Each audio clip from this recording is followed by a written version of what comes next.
Hey guys, what's up?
What you think about when you're born into a fire?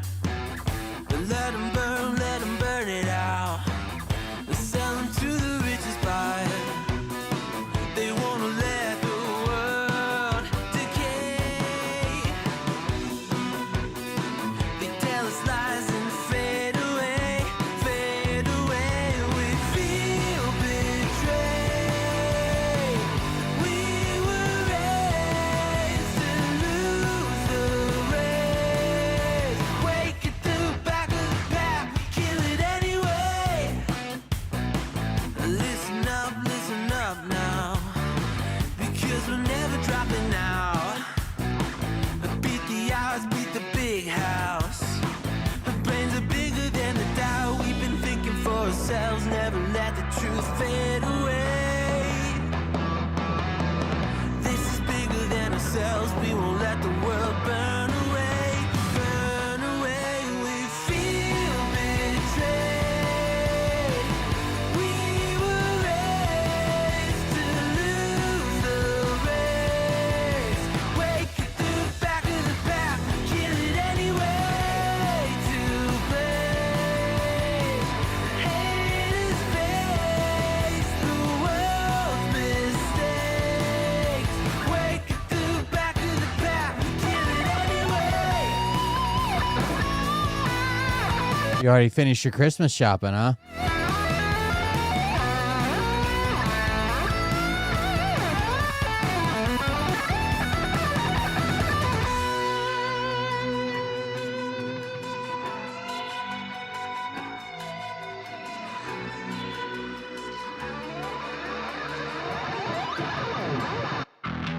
And we feel betrayed.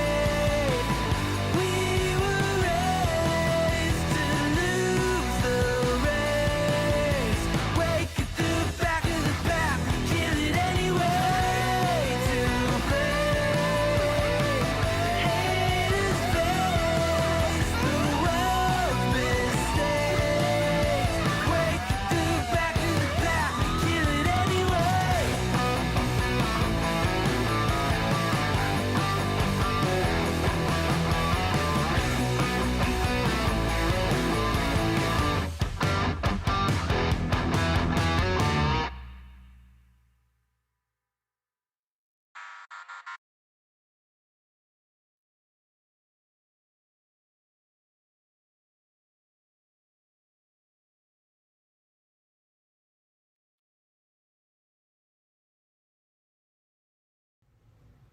Hey Daddies, it's me, the Linda Binda from TikTok. That's true, no crowds. I wanted to make this video because I wanted to thank you for watching Cold Beer Confessionals with Will Bird.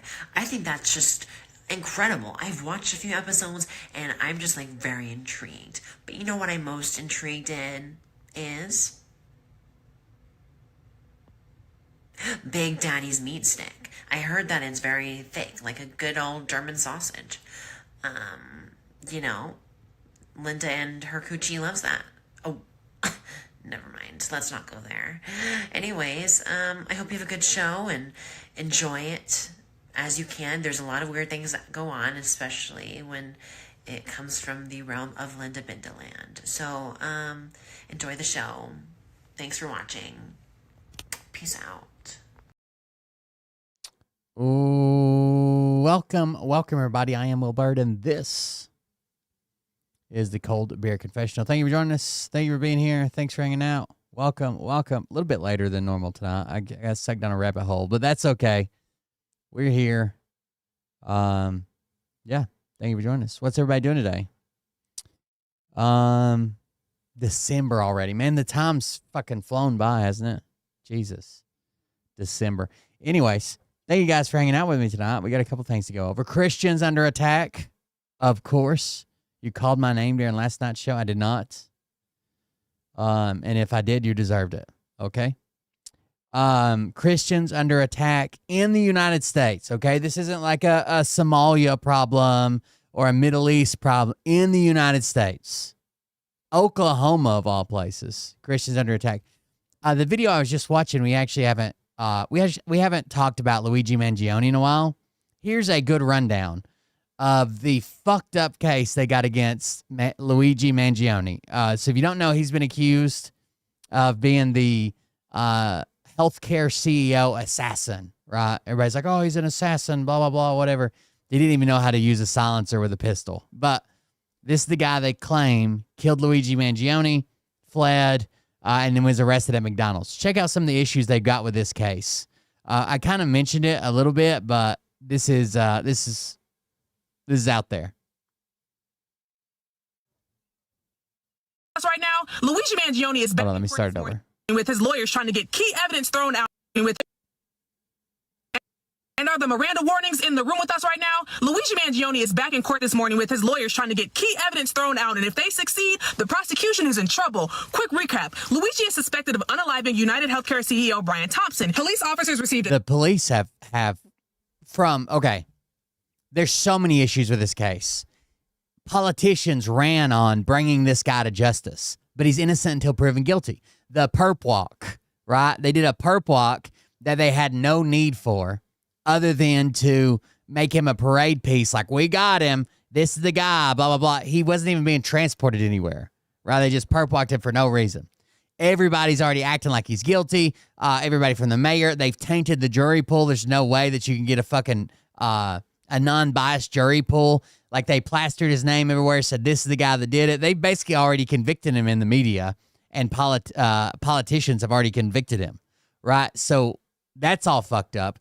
Then we find out. Shit, I didn't mean to do that.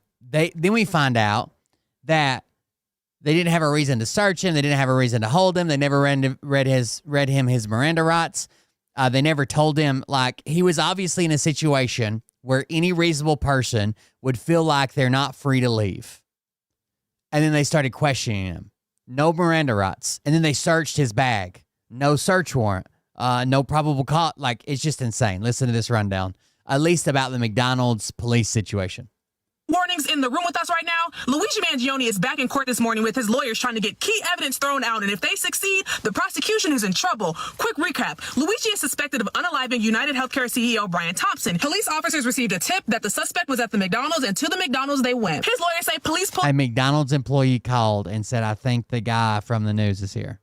Up to that, McDonald's already convinced that Luigi Mangione was guilty, 100% sure of his guilt. So they walk in and they start interrogating him off rip. And as you can see in this photo, he's cornered. So the police get in there. They start... Look, just look at this picture. Would any reasonable person believe that they were free to leave this McDonald's? when the police come in, corner you, there's 3 of them there, and they come up in your face, start asking you questions, interrogating you, would you feel like you were allowed to leave? Of course not, right? You're probably worried about not getting shot at this point. Asking, what are you doing in New York? Give me your ID. If you give me a fake name and a fake ID, you know you can get in trouble, right? They stand him up. They place him in cuffs. He is not free. In cuffs, dude. They already had him in cuffs and questioned him, and no Miranda rights. Now, you don't have to be read Miranda rights to be arrested. You don't have to be read Miranda rights if a cop's just talking to you. But when they start questioning you and it's linked to some investigation, you have to be Mirandized. To leave. Then one officer gets the bright idea to reach for the backpack. The officer opens it and searches the backpack. Mind you, at this point, no Miranda warnings, no search warrants, no nothing. Inside that backpack. And this is the most incriminating evidence right here, and it's probably going to get thrown out. Officer finds a gun and a journal. The journal is important because prosecutors are now claiming that this contains confessions and motives for why Luigi Mangione would target the healthcare CEO. And suddenly, when that officer finds that weapon in there, they start scrambling because that officer knows that she has to come up with some justification for searching that bag without a search warrant. I don't know if this woman's going to go over. This is about as far as I've been in the video. It was so bad that another cop said on the body camera to the cop who searched the bag, hey, we probably have to have a warrant to search that. Like, even the cop recognized that the cop who searched the bag fucked up and was like, we probably got to get a warrant to do that. But it's too late then. So the officer says, oh, I'm checking to make sure that there are no bombs in here. Oh, so now you're a bomb expert. Then why didn't you call the bomb squad? What experience and training do you have spotting and disassembling bombs, especially if the bomb is hidden? That's new. I'm checking to make sure there's no bomb in here. So the officer, in my opinion, knew she was wrong because according to the legal filings, another officer on the scene said, oh, there it is. We probably need a search warrant for that. And there was no bomb in the backpack. And as another officer commented, at this point, we probably need a search warrant for it. Without calling the bomb squad, evacuating the McDonald's, or even searching for a bomb, patrolwoman Wasser placed the backpack in her police car and brought it to the precinct. Yeah, whoever that officer is, y'all probably should have listened to him because clearly he was the one with common sense. But instead of getting a search warrant, the police take the bag back to the precincts and continue going through it. 7 hours later. 7 hours later, they finally get a search warrant to search the book bag that they already searched and know full well what's inside.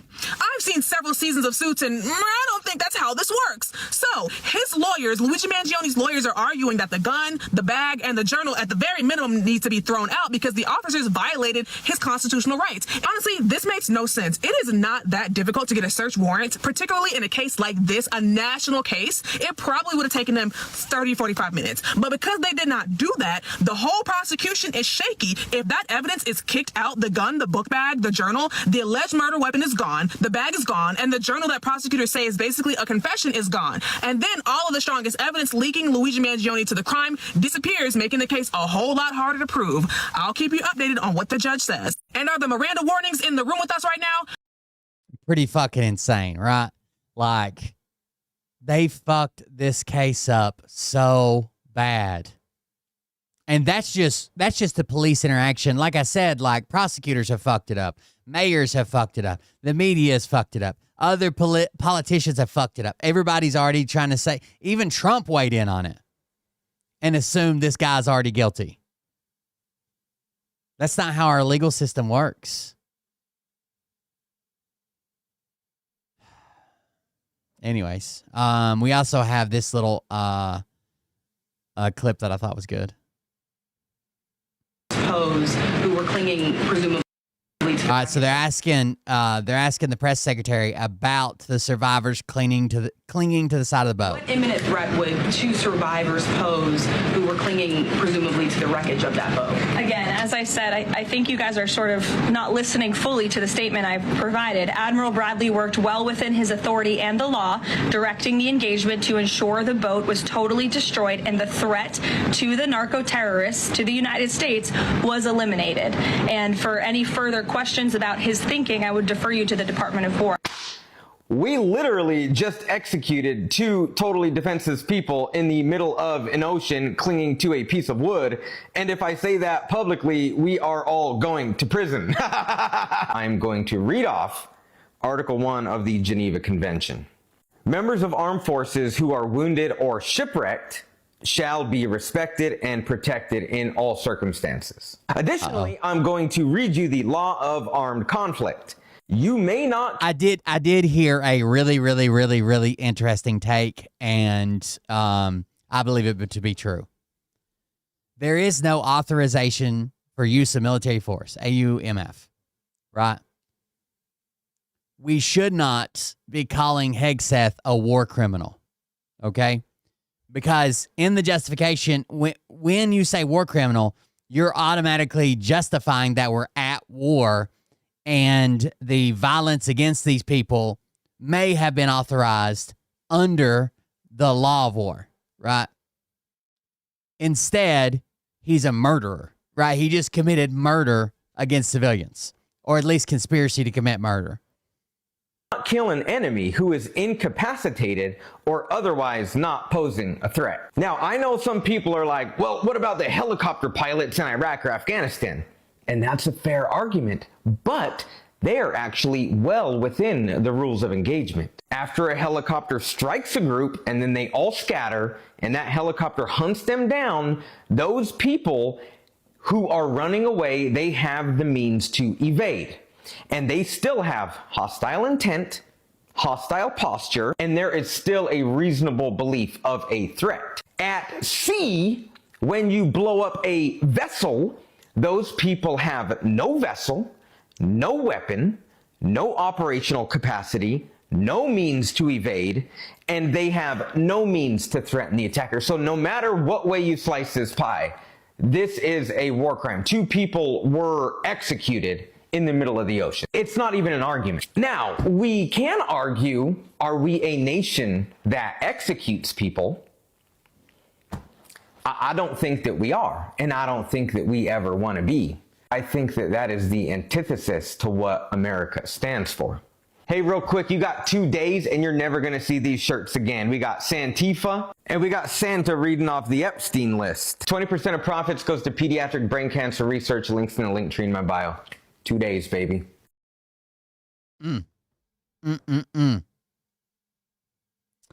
What else do we want to do? What else do we want to cover? That was good. Yeah, he's committed murder. When we say war crime, then we're kind of justifying the war part of it. But I don't even think that I said this when I covered it. Even if they were valid targets, we gave them combatants. You can't then assassinate survivors that are just floating, clinging to the shipwrecked. That's insane. But Trump and Hegseth, let me see if I can find this.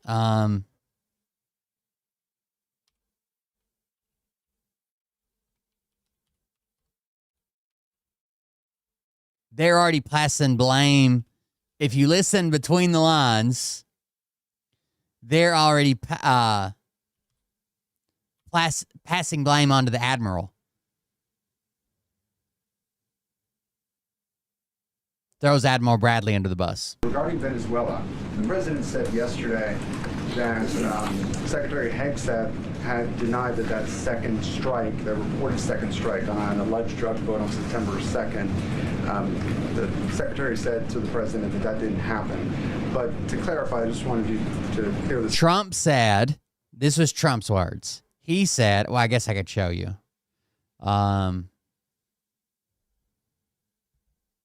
Regarding Venezuela. Hold that for a second, because Trump's made a comment. Trump, second. He basically said, Pete told me he didn't say that. I believe him. I wouldn't have wanted a second strike. A second ordered a second strike that killed wounded people. First strike. Are you taking that one to the hill? I don't know that happened. And Pete said he did not. Number one, I don't know that that happened. Number two, Pete said he did not order that. Want them. He didn't even know what people were talking about. He didn't want that. He didn't know what these people were talking about. So we'll look into it. But no, I wouldn't have wanted that. Now, Trump says something very important, right? Trump says, I wouldn't have wanted that. So he's washing his hands of it. It's below Trump. Now, he says that Pete said he didn't want that, but I don't know. I believe him. I believe him that he said he didn't want that. Second strike. The first strike was very lethal. It was fine. And if there were two people around, but Pete said that didn't happen. Does that make you? I have great confidence. You saying there's no second strike? I don't know. I'm going to find out about it. But You're saying there's no second strike? I don't know. I'm going to find out about it. Pete said he did not order the death of the. Trump is trying to support Hegseth while also giving himself some cushion here. So if it comes out that we have like a direct order from Hegseth that says kill everybody, even survivors or something crazy, Trump can say, hey, he told me that didn't happen. I don't know. Pete said he did not order the death of those two men. Do you have any concerns about how those boat strikes have been carried out at all?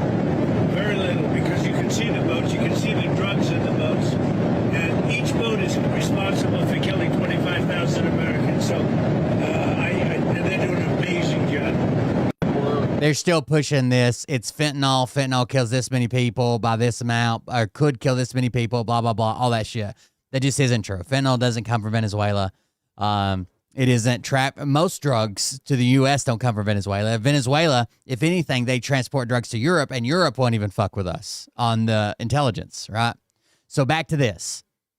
Now, this reporter is saying, like Trump said, you know. Regarding Venezuela, the president said yesterday that Secretary Hegseth had denied that second strike that reported. The president said that Hegseth denies that the second strike was ordered. Alleged drug vote on September 2nd. The secretary said to the president that the world would be a safer place if Hegseth gets fucking replaced. Didn't happen. But to clarify, I just wanted you to clear this up.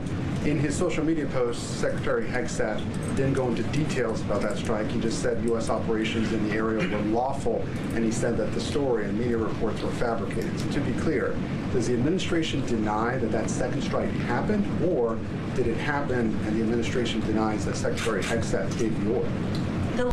Okay. So are they denying that the second strike happened? Or are they denying that it happened, but it was Hegseth that didn't give the order, right? That's the question here. She's not going to answer it, but that was the question. The latter is true, Abe, and I have a statement to read for you here. President Trump and Secretary... The latter is true. Okay, so to be clear, does the administration deny that second strike happened, or did it happen and the administration denies that Secretary Hegseth gave the order? All right, so the second strike, she's about to admit, the latter. The second strike did happen, but Hegseth did not give the order, is what they're going with right now. The latter is true, Abe, and I have a statement to read for you here. President Trump and Secretary Hegseth have made it clear that presidentially designated narco-terrorist groups are subject to lethal targeting in accordance with the laws of war. No one is saying, I mean, that's your argument, right? We're at war with them, and we're targeting their equipment, and they're narco-terrorists, blah, blah, blah. No one's disputing that. Well, we are, but not for this moment, right? We're actually focused on the follow-up strike, which even if they were valid military targets, is not allowed. With respect to the strikes in question... By the way, the video they gave us of this strike has been edited. The second explosion is not there, right? On September 2nd, Secretary Hegseth authorized Admiral Bradley to conduct these kinetic strikes. Admiral Bradley. This is the first time they put a name on the admiral because they're trying to pass blame onto him. September 2nd, Secretary Hegseth authorized Admiral Bradley to conduct these kinetic strikes. Admiral Bradley worked well within his authority and the law, directing the engagement to ensure the boat was destroyed and the threat to the United States of America was eliminated. And I would just add one more point to remind the American public why these lethal strikes are taking place. Because this administration has designated these narco-terrorists as foreign terrorist organizations. The president has a right to take them out if they are threatening the United States of America and if they are bringing illegal narcotics. So to be clear, to clarify, Admiral Bradley was the one who gave that order for a second strike. And he was well within his authority to do so. So let me clarify. Admiral Bradley gave the order for the second strike, and she follows up with, and he was well within his, bullshit. Was the one who gave that order for a second strike. And he was well within his authority to do so. Just to be clear, to clarify on Jackie and Gabe, did Admiral Bradley order that second strike because there were still survivors after the initial strike? Again, as I read for I very seriously doubt that they made the first strike. They come back around, see 2 survivors. They called the admiral. The admiral called Hegseth and said, "What do you want to do about survivors?" And Hegseth said, "Kill them all." But they could very strongly infer from the original order given that this is what that Hegseth wanted them to do, because the original order was kill everybody on board. Kill everybody. Target that boat, kill everybody. So they're inferring, and Pete Hegseth could still get in trouble for that order, even though he didn't say, "Okay, follow up strike, we want to kill those last 2 people that are clinging to the records." Kill everybody is not a fucking order that you can just give, right? There's too much room for interpretation. If that was the order that was given, he could still be in trouble for that. Order that second strike because there were still survivors after the initial strike? Again, as I Knowing Hegseth, he was probably watching it live stream, especially this being the first ever strike they did. Especially being the first ever strike. If this had been like the 9th or 10th strike or whatever, he's probably not tuning in for each one. He knows how they're going to be handled, what they're going to do, how it's going to leak to the media, all that shit, right? They got a game plan. This is the very first one. He probably was watching it. Order that second strike because there were still survivors after the initial strike? Again, as I read for you, Admiral Bradley worked well within his authority and the law. She won't even answer this question. Was the strike ordered because there were survivors? As I already said, and then she goes back to reading. He worked well within his authority of the law. Again, as I read for you, Admiral Bradley worked well within his authority and the law. He directed the engagement to ensure the boat was destroyed. The threat of narco-terrorists to the United States was The boat was a navigation hazard, guys. Completely eliminated. Regarding Venezuela, the president said yesterday that Secretary Hegseth had denied that that's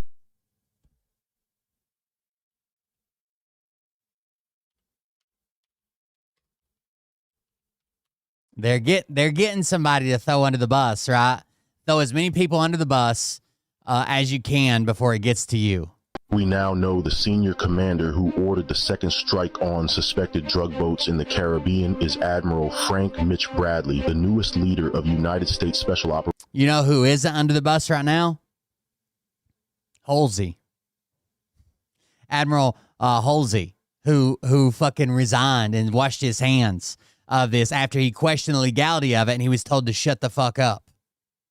Operations Command, and reporting says he directed SEAL Team 6 operators to carry out that second hit. Bradley. You know, they're really concerned about weight, fuel, maximizing how many drugs. I'm questioning why the fuck are there 11 people on the goddamn boat? And reporting says he that's insane. SEAL Team 6 operators to carry out that second hit. Bradley took office just last month, has served in the Navy for more than 30 years, and is a graduate of the United States Naval Academy. He now oversees every special operations unit in the country. And under his authority, personnel conducted the September 2nd operation where 2 survivors who had already been struck once by a missile were hit again as they appeared unable to defend themselves. Bradley defended.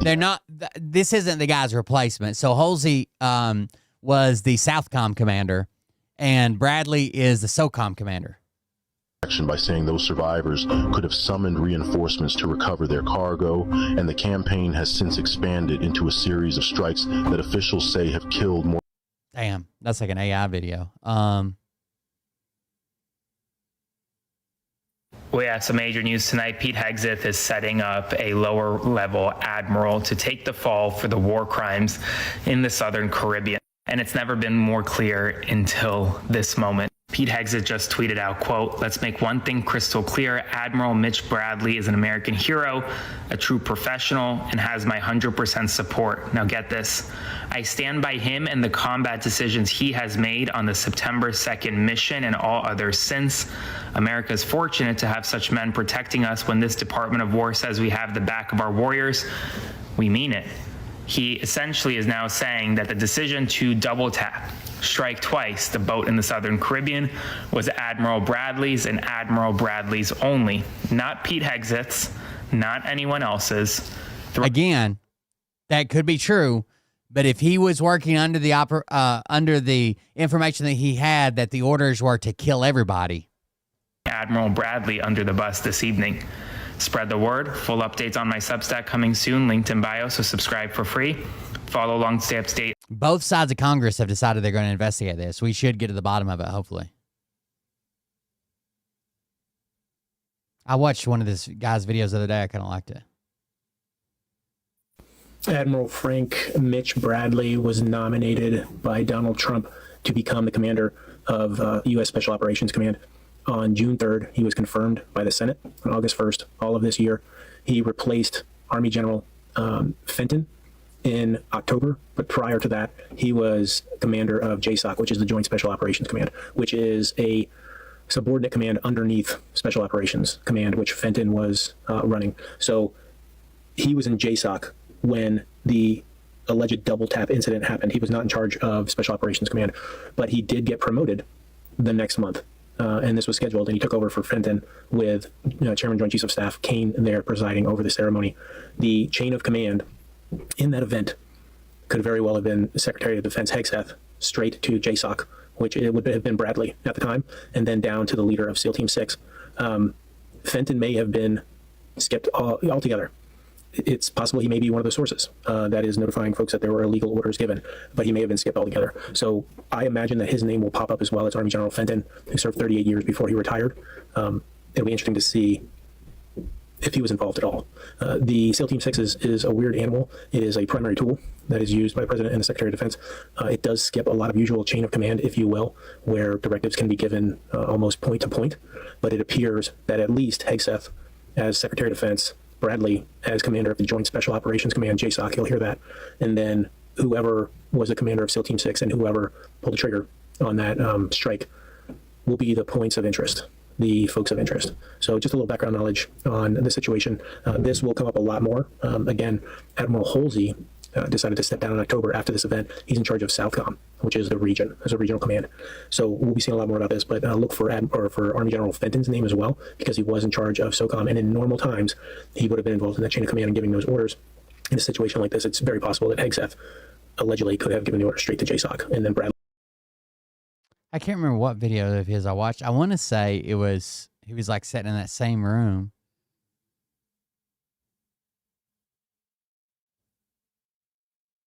At least 7 sources. Hold on. So according to reporting, there are at least 7 sources behind the Washington Post article that said Damn. Secretary of Defense Pete Hegseth ordered individuals to kill them all in the second strike on September 2nd on the Venezuelan boat. This was carried out by Admiral Frank Bradley from U.S. SOCOM and executed through SEAL Team 6. So 7 additional sources. We don't know if this includes Admiral Halsey, who was in charge of Southcom at the time and decided to step down in October, about a month after that event. That is unknown, but I would just have you know that 7 people came forward about this, at least 7 so far. So now North Texas has about 3.6 seconds left, but no timeout. They've already sent formal requests to the Department of Defense, but as they continue their inquiries and their investigation, I can expect that all 7 of these, including potentially Admiral Halsey, will be under oath giving statements regarding this. Of course, Hegseth has said it's fake news, which means that it's not. And has been vehement in his denial of all of these things. I don't see 7 sources coming out and lying about this. You know what I mean? Absolutely means that there's more there Now, the interesting thing is going to be as they find out more information regarding this incident, this could rise to the level of an illegal act or a war crime, and individuals could be prosecuted under that.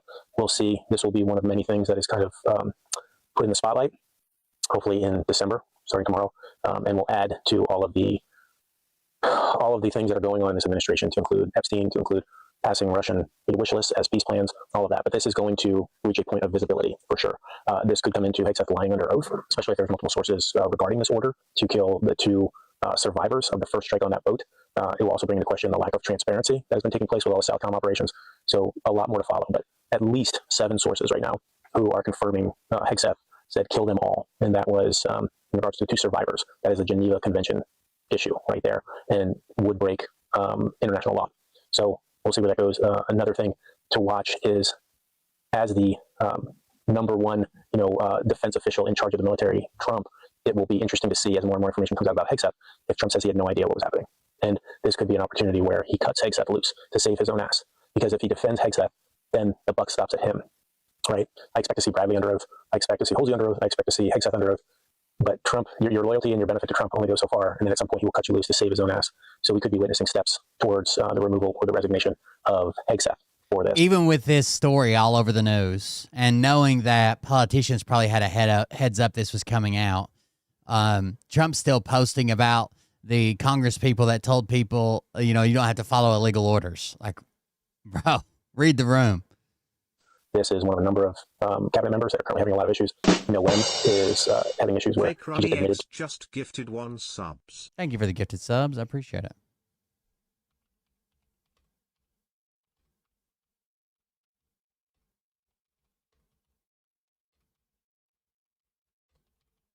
Sorry, I was stopping some of that. To ordering deportation flights even after the judge said no. You've got Hegseth, you've got Patel as well at the FBI, who is going through a whole lot of things. You've got Bondi. Both of those things are heavily on the Epstein, of the Epstein flavored variety. So there's a lot happening. December 2026. There's going to be a whole lot happening in this administration. I think a lot of it is going to be driven by Republicans who are trying to save their own ass because none of these people are in their position without them. And now you may see them kind of just cut and run and throw these people to the wolves. But don't ever forget that these Republican politicians are the reason these people are in these positions. They voted, especially the senators, they voted to confirm them despite all the allegations and the issues with them. So more to follow. Again, 7 sources at least for this information about the September 2nd strike that killed survivors of the interdiction on the boat. And oh, by the way, that was the day before a group of Epstein survivors were on the Capitol talking about Epstein. So do with that as well. Okay, next. All right. So a group of JAG officers that have been speaking with each other and coordinating with each other ever since basically Trump took office and started firing a bunch of people and getting rid of a bunch of people and using the military to invade local cities and states, have put out a statement on this. They're calling themselves Former JAGS Working Group, I think, or something like that. Oh, by the way, if you want to support the show, please do that. Here's a link to all the donation links. The show's not currently supporting itself. The show doesn't have to make money, but I like it at least to support itself. I can't have it losing money. But thank you guys for the donations and the support. Autumn bought 5 6-packs yesterday and said Pete Hegseth shouldn't be the only one with enough money to drink during the season. Happy holidays, Will, and family of Will. Thank you very much for that. Thank you for the donations and support. If you want to support the show, you can do that at that link I just dropped and help pay the bills around here so at least the show stays afloat. All right, back to the letter I'm going to read. Statement of the former JAGS Working Group on media reports of Pentagon no quarter orders in Caribbean boat strikes. This is dated 29 November 2025. Yesterday, the Washington Post and CNN reported that Secretary of Defense personally issued orders to kill everybody aboard a civilian vessel suspected of narco trafficking. The attack on 2 September 2025 targeted a vessel carrying 11 civilians and allegedly an unknown quantity of drugs.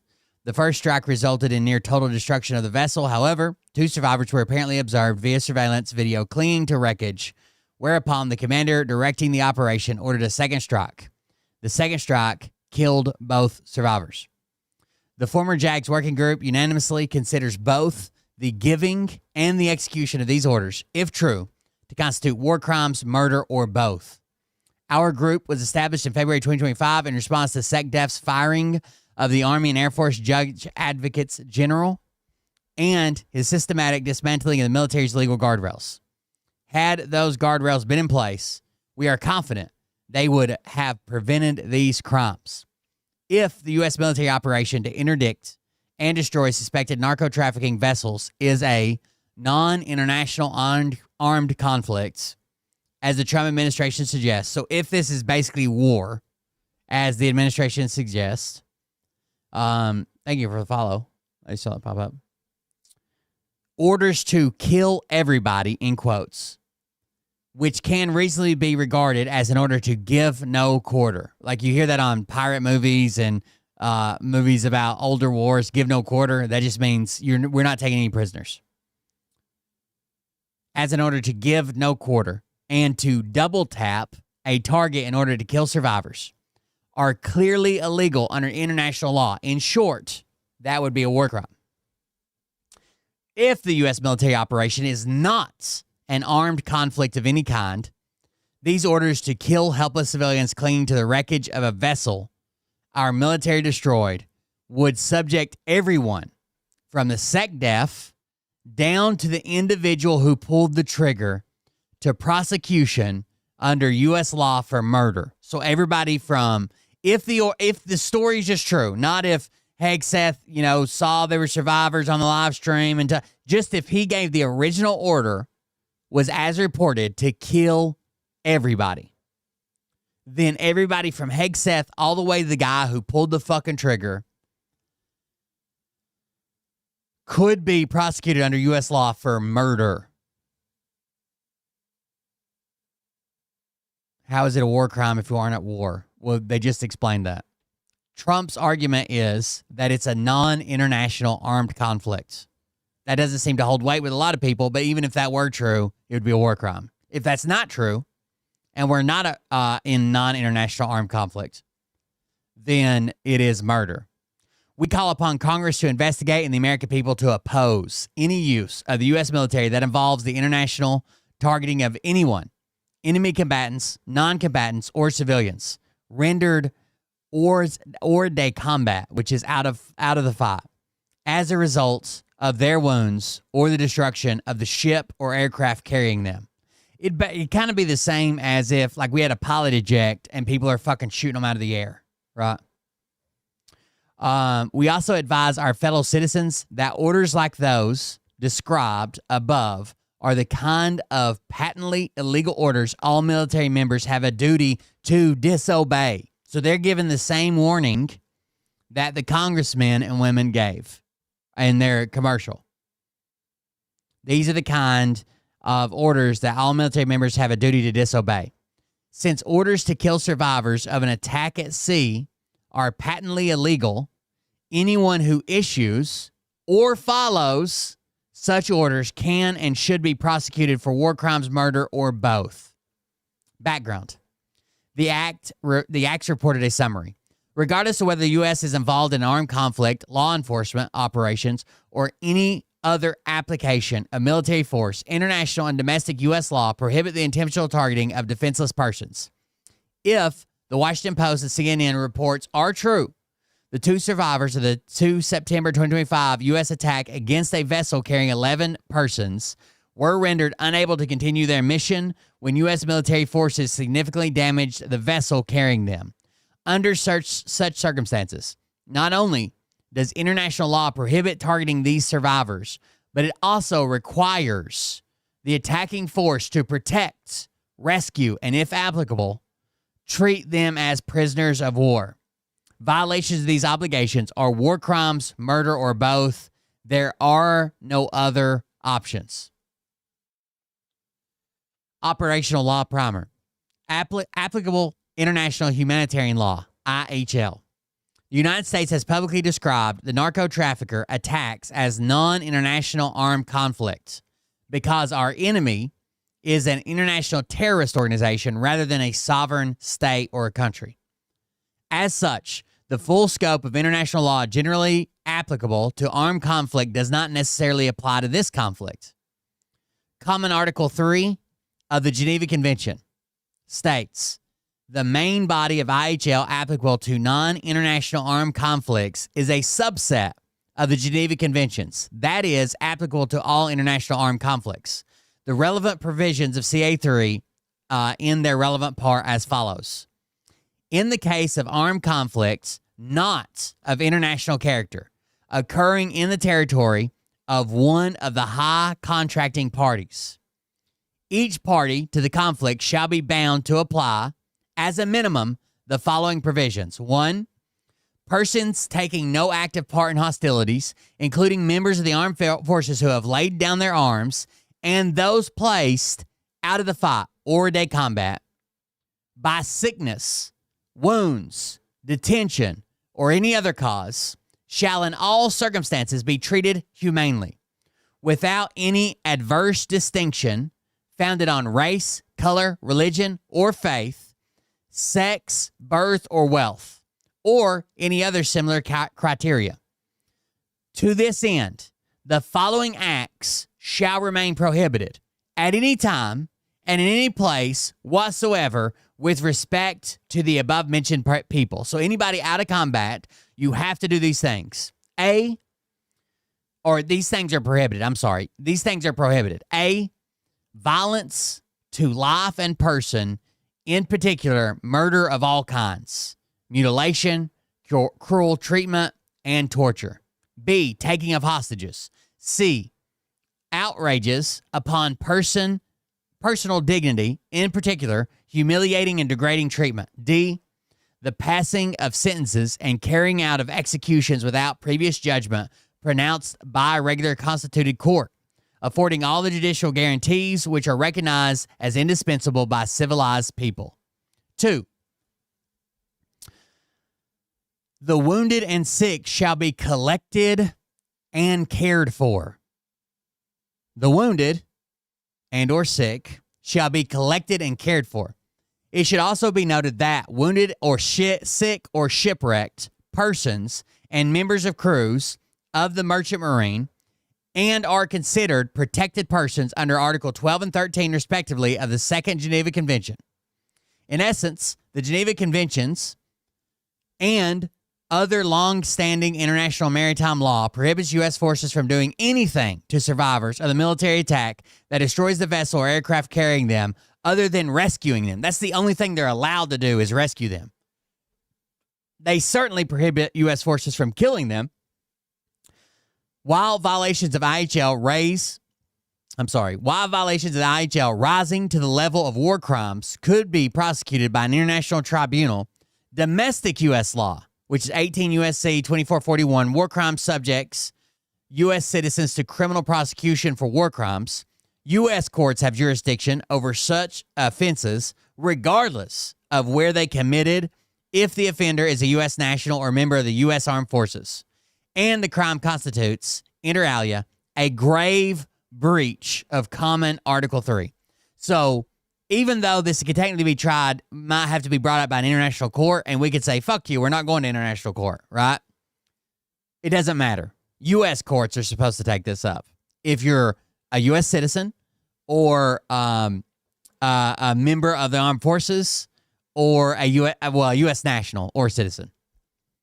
The 1907 Hague Convention 4 says, even before the Geneva Convention of 1949, the laws of war clearly prohibited orders that no quarter be given. The Hague Convention 4, Regulation Article 23D, states specifically that it is especially forbidden to declare that no quarter will be given. Orders to give no quarter or kill everyone, including survivors, wounded, ill, or anyone else who is no longer able to carry out their military mission, are not only unlawful orders, they subject those who give and execute such orders to prosecution as war criminals. The United States became party to this treaty on 27 November of 1909. In the early 1900s, this is illegal. Its prohibition against no quarter orders has also become a principle of customary international law. Therefore, violations of this treaty and customary law are also violations of U.S. law. Let's see. We don't worry about there's a pending IHL as well that says in 1977, the parties to the Geneva Convention, including the United States, drafted a new protocol to address the challenges of non-international armed conflicts to which no treaty-based IHL, with the exception of CA3, applies. Since, to that point, about 80% of all armed conflicts were a non-international nature. The parties drafted this protocol to fill that legal void. The protocol, AP2, simply extends the principles enshrined in the original 4 Geneva Conventions to conflicts of non-international nature. So most of the wars we've had have not been, since then, about 80% of them, since 1977, have not been against an actual country, more of like a group of people that just happen to be in, around, or from a country. One relevant provision to AP2 is Article 7, which states all the wounded and shipwrecked, whether or not they have taken part in armed conflict, shall be respected and protected. So even if they're enemy combatants, once they're shipwrecked and out of the fight, it doesn't matter. You have to treat them the same. You have to respect and protect. This makes the second strike with survivors in the water particularly heinous. Heinous, I think is the way you say that. We characterize AP2 as pending because although the United States signed the treaty on 12 December 1977, the Senate has not yet provided its advice and consent despite having received it for that purpose from President Ronald Reagan in 87. Perhaps now is the time to remedy that.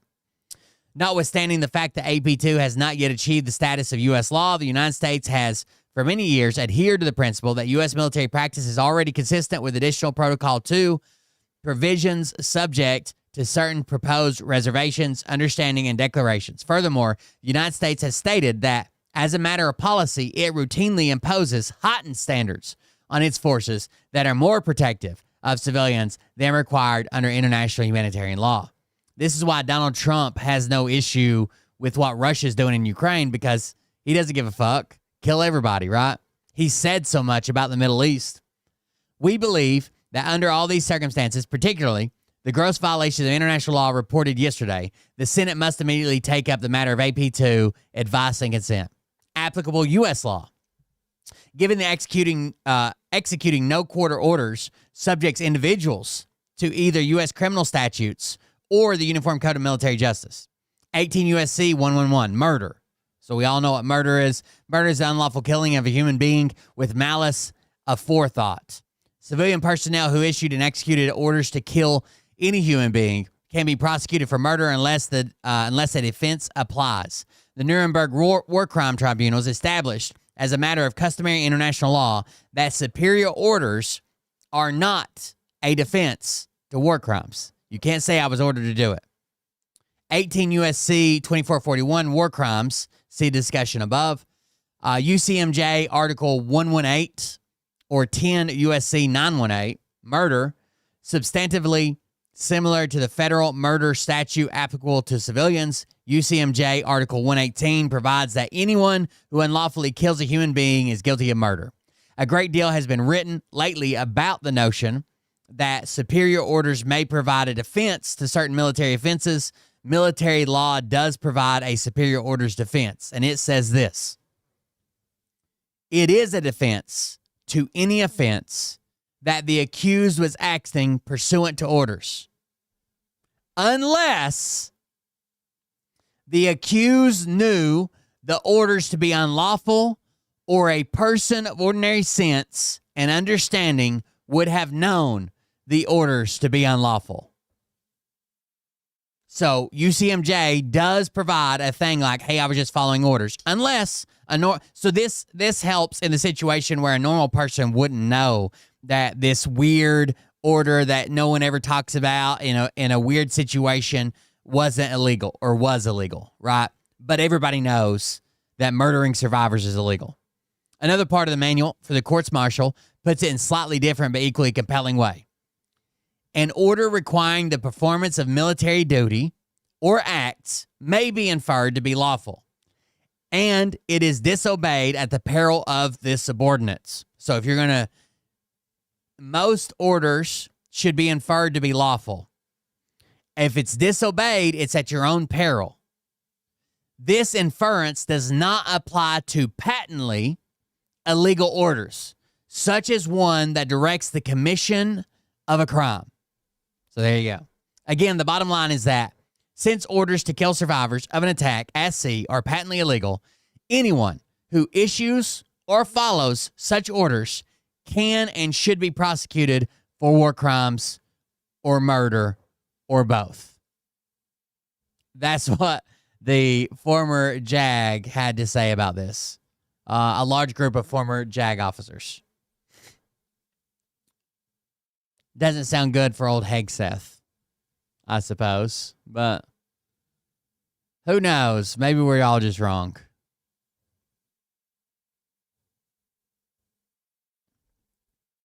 Maybe Hegseth's the only one that's right. By the way, Hegseth had time to try to troll on Twitter.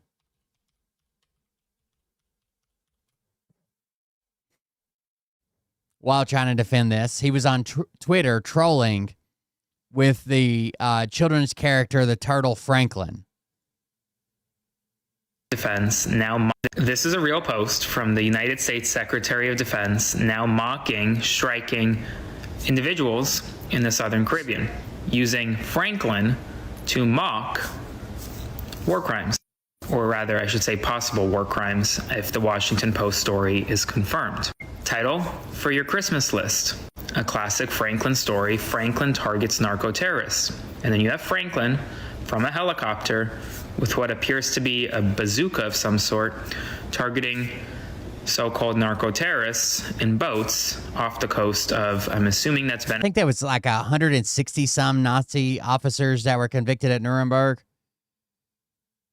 Venezuela. And then you have more people in boats here as well. Now let's take a step back. Imagine if Secretary of Defense under Joe Biden, Lloyd Austin, made this. Then after that, the U.S. had a lower level court, and they tried probably 100 or 200 Nazis, somewhere around there, probably closer to 200. What would the reaction be from the media and from those on the right? Now apply that same reaction to Pete Hegseth tonight. Spread the word and follow along for all the news you need to know about. This is a real post from the United States Secretary of Defense now mocking, striking individuals in the. It's insane that he would tweet this out. Franklin to mock. Franklin targets narco-terrorists for your Christmas wish list, he says.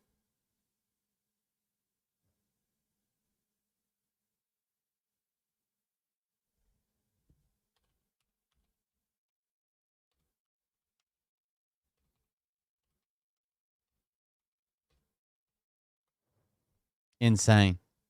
Insane.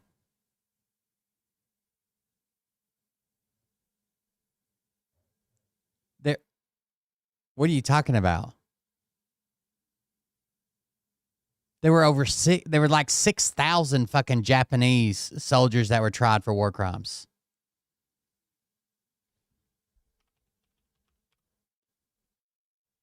After World War II.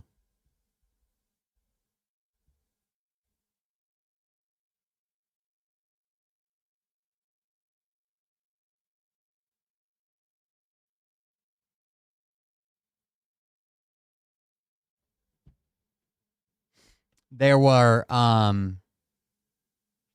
more trials than just the Nuremberg trial. The Nuremberg trials were the high-profile ones. There were thousands of Nazis tried after World War II, of German Nazis tried and prosecuted. Hold on, we can just Google it. How many German officers were tried after World War II? Nuremberg in U.S., it's almost 200. West and United Germany, from 1946 to 2005, West and Unified Germany prosecuted 140,000 individuals for Nazi war crimes. They had over 7,000 convictions.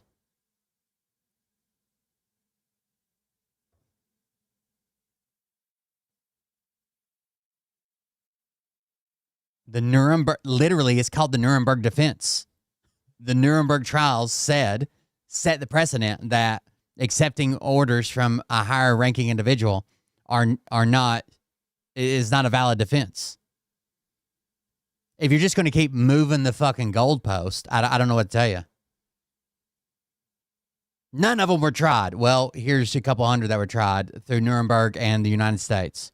Well, no Japanese. Well, several thousand Japanese. Well, what about, 140,000 Nazis Well, how many? What percentage is that?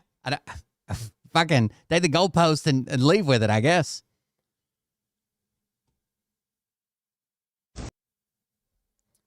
I don't know that Hegseth has done any press conferences as far as recently. Lawmakers demand answers from Hegseth. Today, Defense Secretary Pete Hegseth is facing huge backlash from both Democrats and Republicans, something that's not normal during the Trump era, over the Department of Defense's strikes on alleged Venezuelan drug boats. I mean, we can Google it. It's called the Nuremberg Defense. Oh, that's the wrong defense, but it doesn't matter. Refers to claims of being absolved of guilt from criminal actions because of one was just following orders. The defense was famously rejected the Nuremberg trials after World War II, where it was used by Nazi leaders to avoid responsibility for atrocities. The principle was then codified in international law, establishing that individuals are responsible for their actions, especially when moral choice is possible, even if they are following orders. What it is, a plea that a person should not be held guilty for crimes ordered by a superior officer. How it was used, Nazi officials argued that they were not responsible for war crimes and crimes against humanity because they were simply carrying out orders. The verdict, judges at the Nuremberg trials rejected this defense, stating that following orders does not justify a crime such as murder. The defense could only be considered if the person was unaware that the order was illegal. Modern principles. The principle is that just following orders is not a valid defense and has been incorporated in international law. The United Nations International Law Commission stated that a person is not relieved of the responsibility under international law if a moral choice was possible. I want to watch this video now. Oh, shit. Where did I put it? You have seen the video. So today, Defense Secretary Pete Hegseth is facing huge backlash from both Democrats and Republicans, something that's not normal during the Trump era, over the Department of Defense's strikes on alleged Venezuelan drug boats. You may have seen the videos that the department and other officials like Trump and Hegseth have posted online of these strikes, but a new significant report from the Washington Post is raising alarms about potential violations of international law and even potential war crimes being committed. Then days after the Washington Post report, Hegseth posted this doctored cover of the children's book Franklin the Turtle, but with Franklin shooting what appears to be an RPG with U.S. flag patches on his chest and arm, and we don't even use RPGs. Blowing up a boat. AI sucks. Title, Franklin targets narco-terrorists.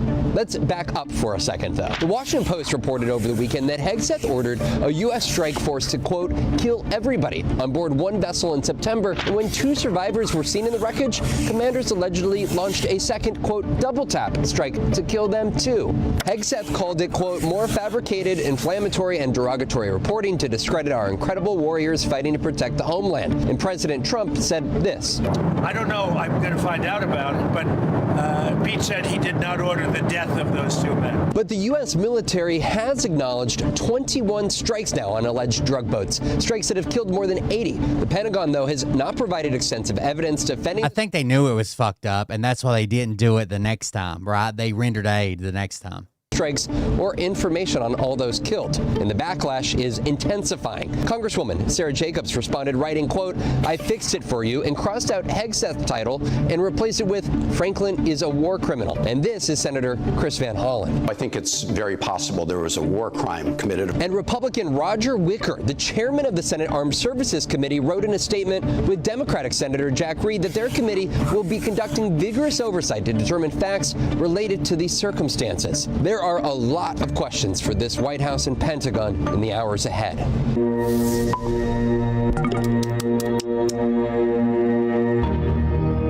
So today, Defense Secretary Pete Hegseth. I don't know. I wonder how stern Congress is going to be about it. Let's see.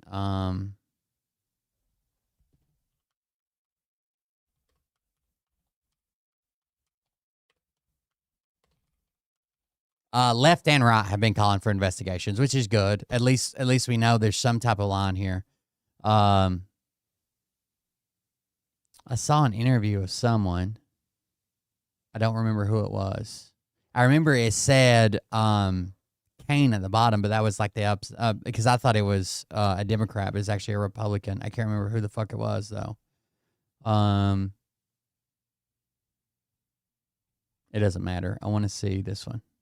Why have all these top military officials announced plans to leave their jobs early in recent weeks? I'm specifically referring to the commander of Southcom, Admiral Alvin Halsey, who announced in October that he was only going to be serving in that job for 1 year. And three-star General Joe McGee, who serves on the Joint Chiefs of Staff as Director for Strategy Plans and Policy. He also in October announced that he was going to be shown the door. And the reason I'm asking is because we just learned from the reporting of CNN's Natasha Bertrand and also the Washington Post and The Intercept that as part of this campaign to strike alleged drug trafficking boats in the Caribbean, on September 2nd, the U.S. struck one of these boats, disabled it, people died, but then there were survivors, and the U.S. went back and did what's called a double tap. Oh, who was in chat the other night, weeks ago? It was around the Charlie Kirk thing, and they were making fun of Kash Patel's jacket, and they were making fun of how weird the FBI badge looked on the pocket. And I said, it's probably one of those like undercover jackets where they tuck it down in the pocket and then you pull it out when you need it. Like it's a pocket that you flip inside out, basically. You know how like your jean pockets sometimes get pulled out when you empty your pocket? It's like that. It like tucks down in the breast pocket, and when you pull it out, it has FBI on the inside. Someone was talking about that the other day. There's a reason that he was wearing that jacket and not an actual investigation jacket. What do they call it? A raid jacket, not an actual raid jacket. Strike, going back and killing the survivors, including those, according to the Washington Post, who were clinging to the smoldering wreck.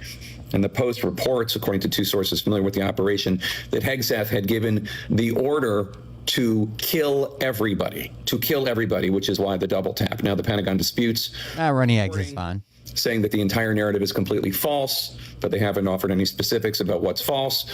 Hegseth, the Secretary of Defense, said the stories are fabricated, inflammatory, and derogatory. Again, wouldn't go into detail about what was allegedly fabricated. But the reason I'm asking is because given Halsey and McGee and their early exits, I'm wondering what role, if any, this September strike, which seems to be of questionable legality, played in their early departures. Only a few weeks later, I reached out to the Pentagon and the White House to ask them specifically about this, but the Pentagon did not get back to me and the White House was not responsive.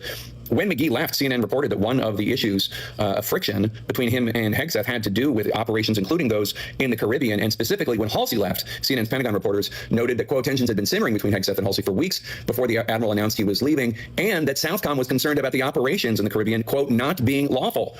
Exactly. That's why he left. He brought it up.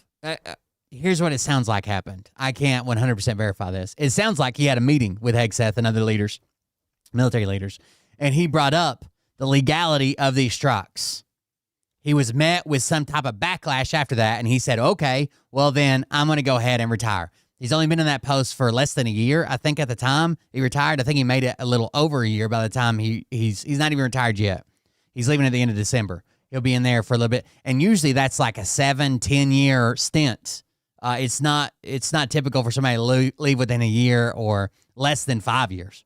Sources said. Now, obviously, Hegseth disputes the idea that these aren't lawful. He says they're, quote, lawful under both U.S. and international law, all actions in compliance with the law of armed conflict. But experts on this, on the left, right, and center, strongly disagree. Just to cite one from the right, Jack Goldsmith of Harvard, who used to work for the George W. Bush presidency, he noted that the Department of Defense Law of War Manual states that it is, quote, prohibited to conduct hostilities on the basis that there shall be no survivors, or to threaten the adversary with the denial of quarter. He says, quote, if the Post's facts are correct, it appears that Special Operation Forces committed murder when the two men were blown apart in the water, as the Washington Post put it. Andrew McCarthy of the Conservative National Review also says, even if you buy the untenable claim that the men in this alleged trafficking boat. That makes sense. I think it's a change in times. Like we used to do incredibly ridiculous experiments as well. And I think it partly like the rest of the world holding us to account, the media holding us to account, the investigative journalists that do a good job. I think the journalists also, this is a sidebar, but I think the journalists also need to band together and start telling Trump, if he keeps treating people the way he is, other journalists the way he is, the things he says to them, asking them if they're dumb, calling them retarded, saying shit like Quiet Piggy, that they're not going to cover him anymore. I think the reporters would probably do that. Be like, fuck you. You're either going to treat us like human beings or we're out. I think their bosses are more pressuring them to just take his bullshit so we get the story and we can put it out. But Trump craves attention. If they band it together and they're like, dude, you're not going to treat us like this, then Trump would back off. are combatants, meaning that they are at a state of war with the United States, it is a war crime to intentionally kill combatants who have been rendered unable to fight, including those shipwrecked. Now, the House Armed Services Committee and the Senate Armed Services Committee say they're going to... Social media, yeah, that's a good We will see how serious they are by whether or not they have public testimony from Admiral Halsey and General McGee. Well, I have all of these top... Let's, before we go to the Christians under attack point for tonight, here is why Kash Patel's jacket looks so weird that day. That is a valid jacket. That is a jacket that exists. And I was right about the tag, the pocket tag.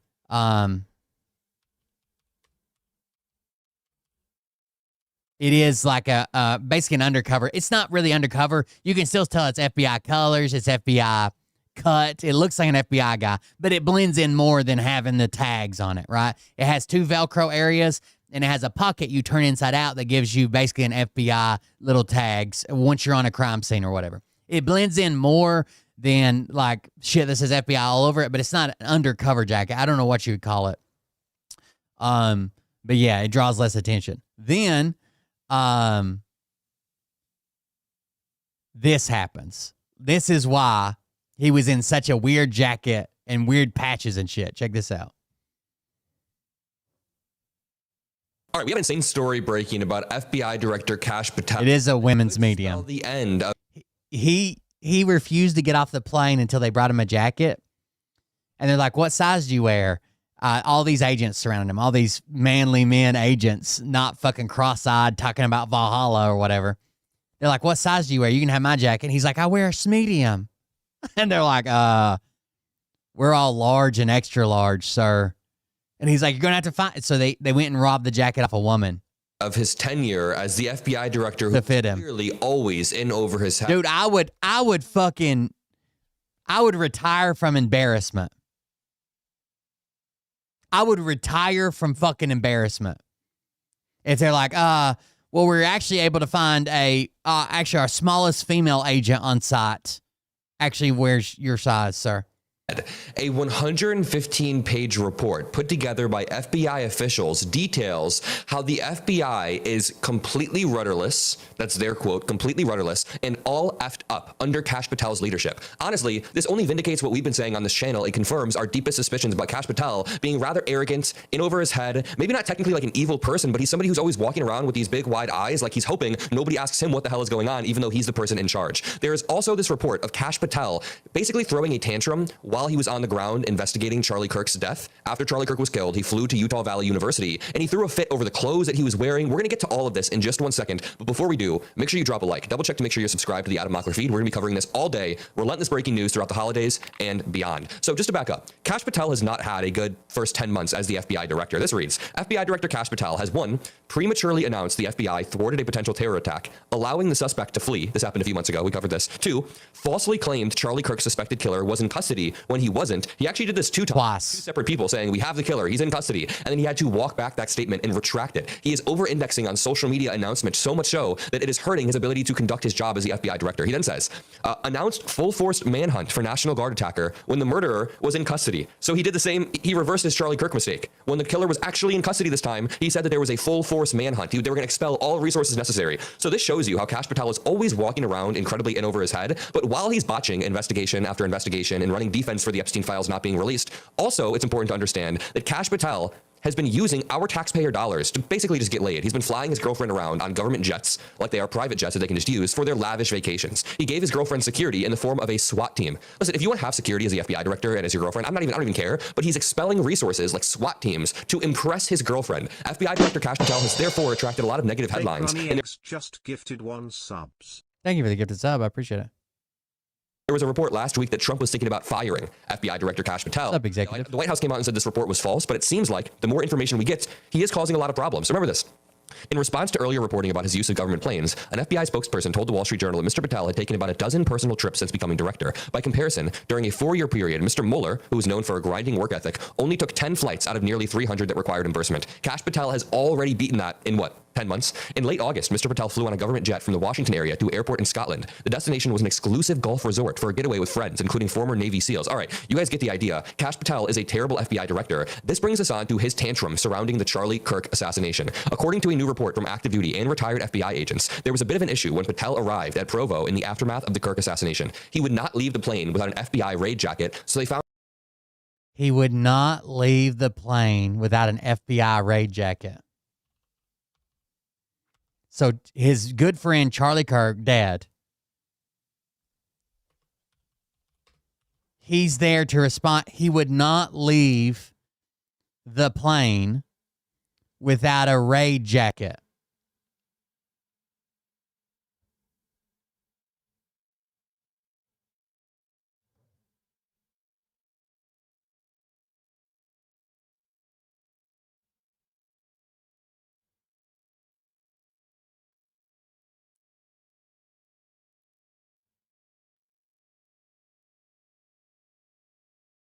What the fuck?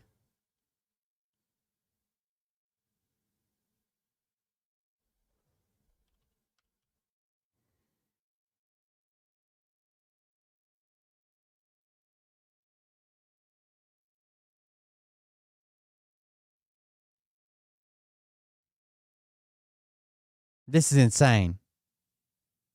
This is fucking insane, right?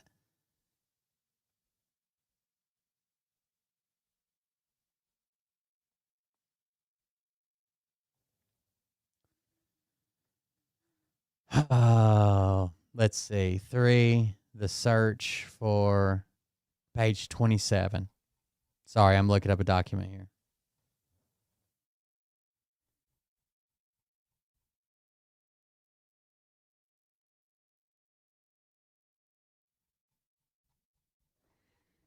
Page 20. I want to read this whole document here.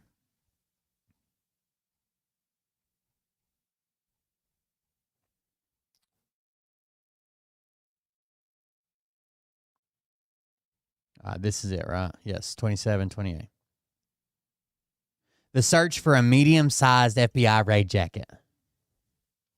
Now, they all use code names and whatever to get this out there without being in trouble. It says source Alpha 99, location Northern U.S., Southern U.S., Eastern U.S., Western U.S., Oconus, reliability reliable, access level direct access, reporting history initial, cooperation type unknowing, corroboration level consistently corroborated. Okay. On September 15, 2025, the reporting person, codename Romeo Papa 127, a veteran of the FBI who served for more than 20 years as FBI special agent, led a complex investigation into violent crimes and major offenders matters at the Western United States, provided instruction to FBI personnel as certified FBI instructor, and operated as the official point of contact between the FBI and foreign governments, law enforcement, military and intelligence agencies, while assigned overseas voluntarily provided the following information obtained firsthand from a human source, codenamed Alpha 99. Okay, so this guy has more than 20 years working, does everything, right? He provided this information. Alpha 99 served in the FBI for multiple decades. Romeo Papa 127, also known as Alpha 99 for many years, and Romeo Papa 127 said Alpha 99 earned a reputation as a hard worker and was highly respected by both FBI special agents and members of FBI's professional staff. According to Romeo Papa 127, Alpha 99 is reliable, trustworthy, and competence. And the information provided by Alpha 99 was believed to be credible, but has not yet been independently corroborated. Okay? So we got two different FBI agents vouching for each other, reaching out and providing this information to somebody from the media. Here's what it says. According to 99, FBI Director Kash Patel arrived at Provo Airport in Provo, Utah on September 11, 2025. Alpha 99 said that after his plane landed, FBI Director Kash Patel would not disembark from the plane without an FBI raid jacket. No, based on 99's reporting, FBI Director Kash Patel apparently did not have his own raid jacket with him and refused to step from the plane without wearing one. 99 went on to say that many FBI special agents and other FBI personnel were busy working in the aftermath of the assassination of Charlie Kirk, and the FBI personnel had to stop and ask around to find a raid jacket. Stop the investigation and ask around for a raid jacket. A medium-sized one that would fit FBI Director Kash Patel. 99 said there were many large and extra large FBI raid jackets available. He wouldn't wear one of those either, even if it was just a little bit too big. Finally, according to 99, FBI personnel searching for a medium-sized FBI raid jacket that would fit Kash Patel finally found one. The raid jacket, 99 said, belonged to one of the female FBI special agents. 99 said the raid jacket belonging to the female FBI special agent was then delivered to FBI Director Kash Patel on the plane. So he gets the jacket. But as he was inspecting the jacket, Director Patel noticed the two areas on the upper sleeves, right here, near the shoulders, that did not have Velcro patches attached. 99 said FBI Director Kash Patel then reportedly said he would not leave the aircraft until he had two patches to cover the Velcro areas. So not only did he pull people off work and refuse to leave the plane until he got a jacket, once he got the jacket, he's like, oh, no, I can't have empty. I need patches here. According to 99, members of the FBI SWAT team took patches off their own uniforms and ran those patches over to the FBI director at the airport. One that says FBI, one that says SWAT. The patches were then attached to the loaner FBI raid jacket, Alpha 99 said, and FBI Director Kash Patel disembarked from the plane. Just resubscribed for 5 months. They should have said fine and let his ass stay on the plane.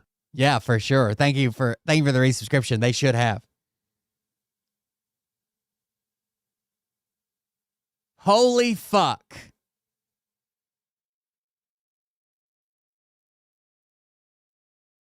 These are agents that have 25,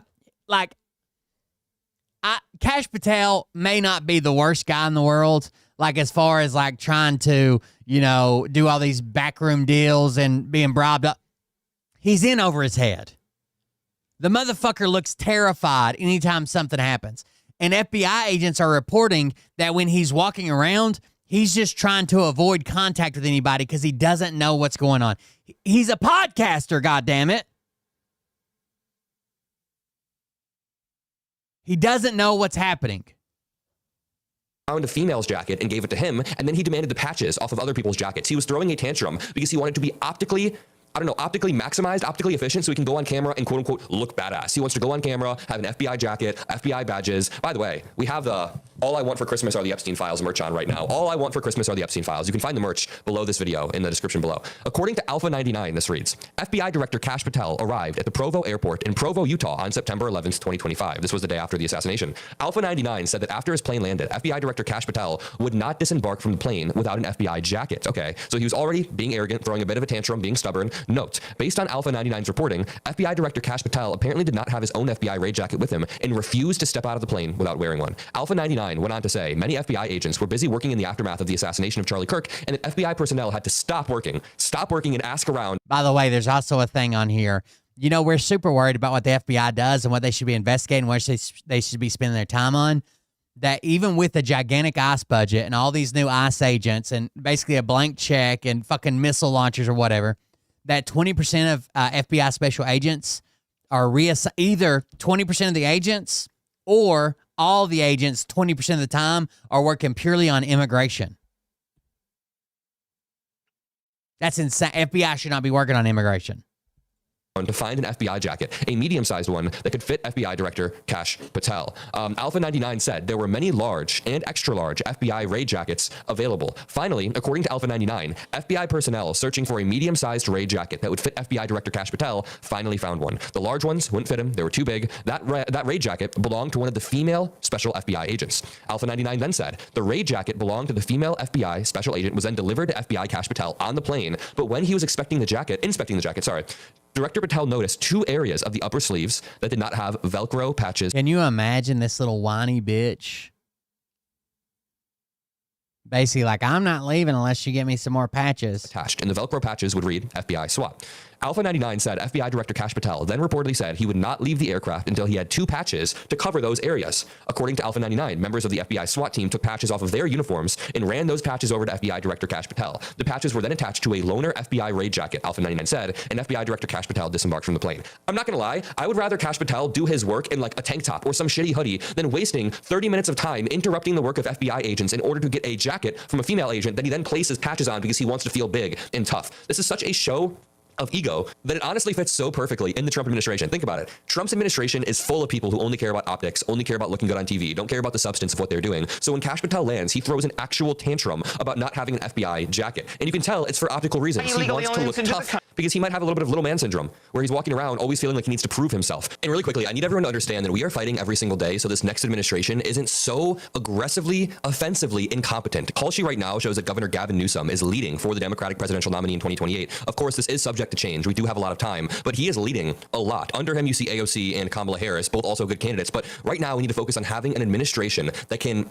prioritize a restoring of justice. By the way, I think it was,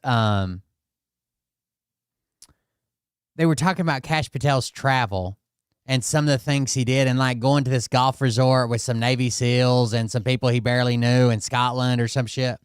And basically, like, he has to fly on the FBI jet. That's like Congress requires him to do that. But he used to talk shit about all the former FBI directors, right?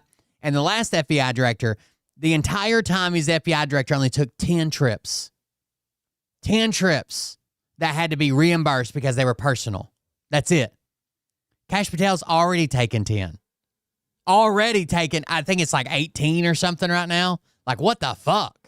Justice. I want to see our next DOJ take a serious look at people like Steve Witkoff, people like Pete Hegseth. Kash Patel hasn't quite broken any laws. He's just being super, super cringe. But I think all of these people need to be looked at. Back to the video.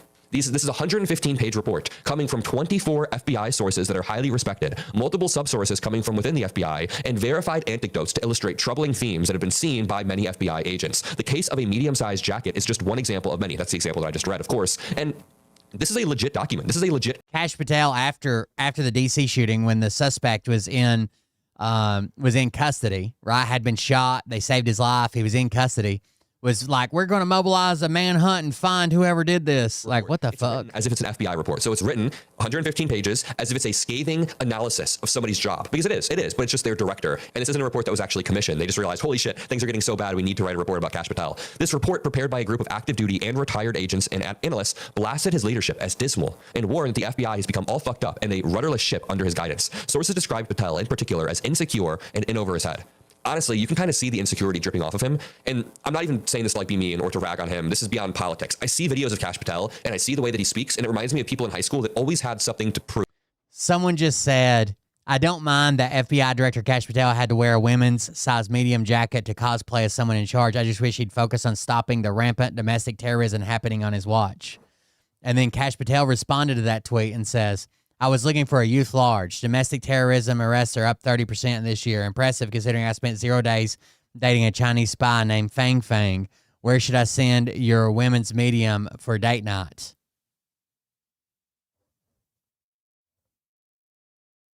Responding to Eric Swalwell. Like, okay. So to make yourself look better, you say I was looking for a youth large?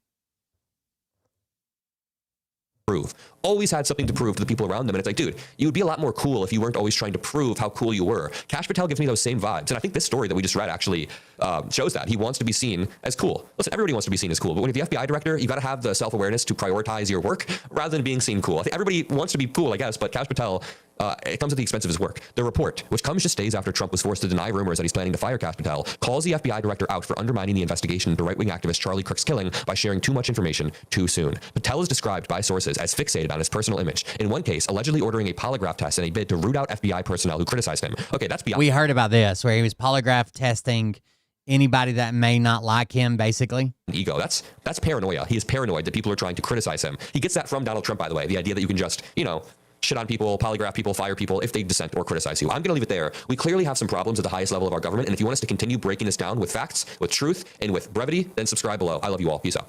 By the way, Stephen Miller is just 100% outright okay with lying about everything, right?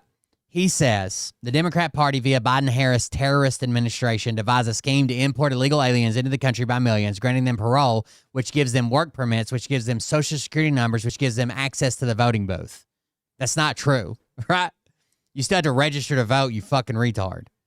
People are like, you don't have to show ID to vote. Yeah, because you show it when you register, bro. Like, you don't just show up and fucking vote. You have to register to vote. He's like 100% okay with just lying through his fucking teeth. Perfectly, Sean.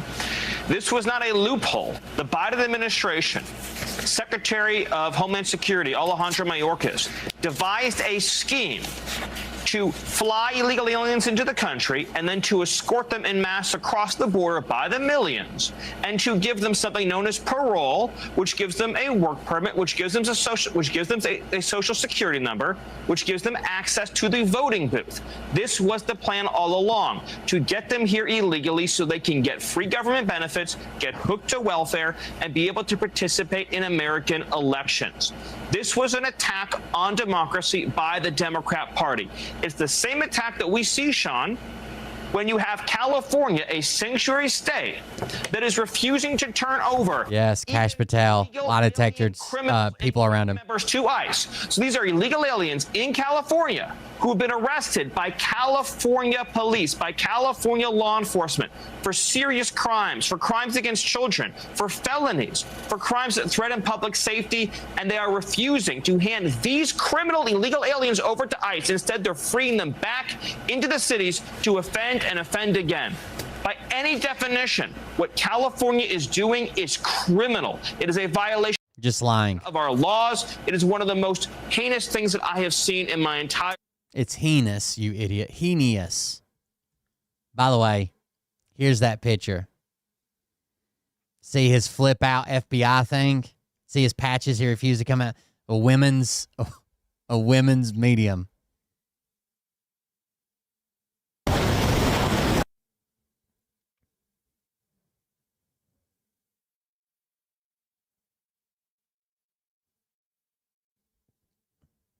You don't have to be a fucking law enforcement or military. Everybody's seen that look on someone's face when they're like way in over their fucking head, right? And they're just praying that someone doesn't ask them a question. That's this video right here. Just watch this. And you can tell he's like, oh God, don't call on me. Sorry about that. Look at him.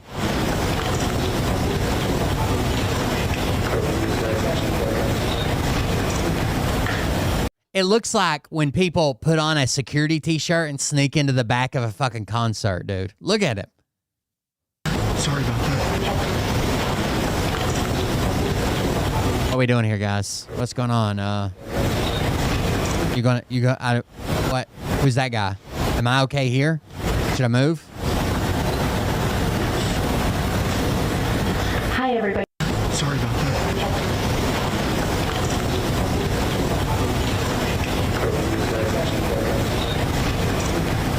Insane. All right, are you guys ready to hear how Christians are under attack?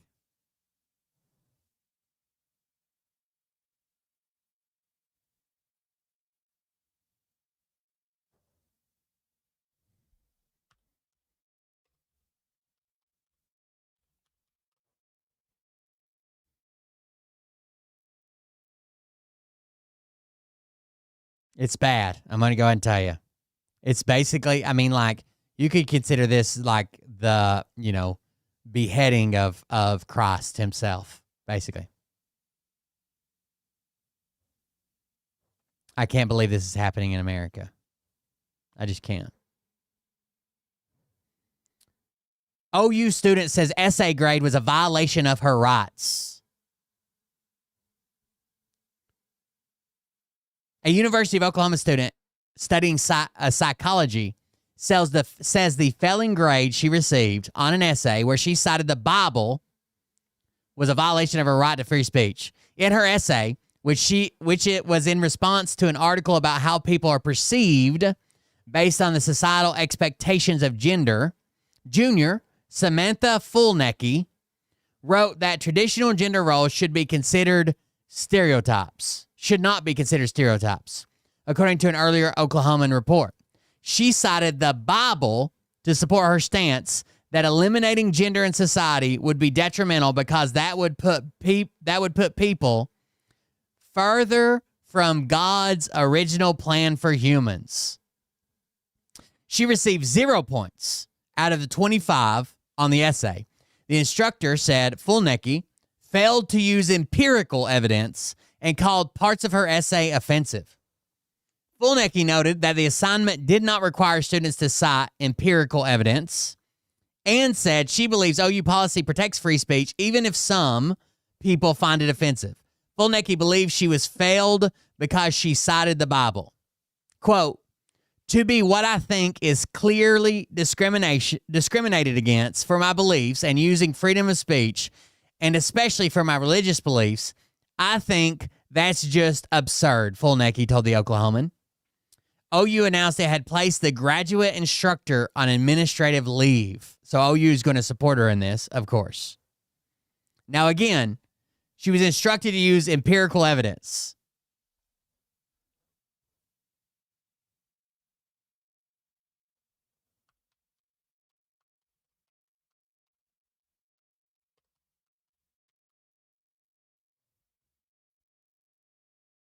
TPUSA has come out in her defense, calling the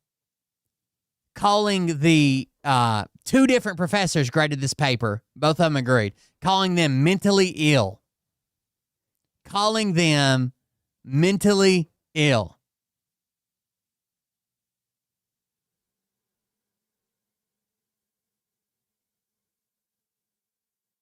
Let's see, Phil DeFranco covered it. Hold on.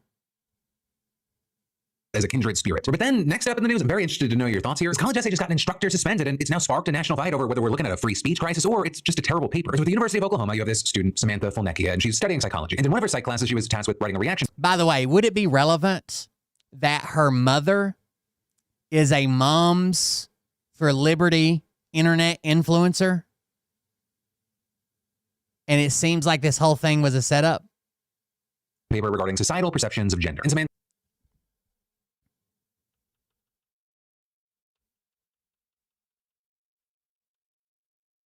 It says,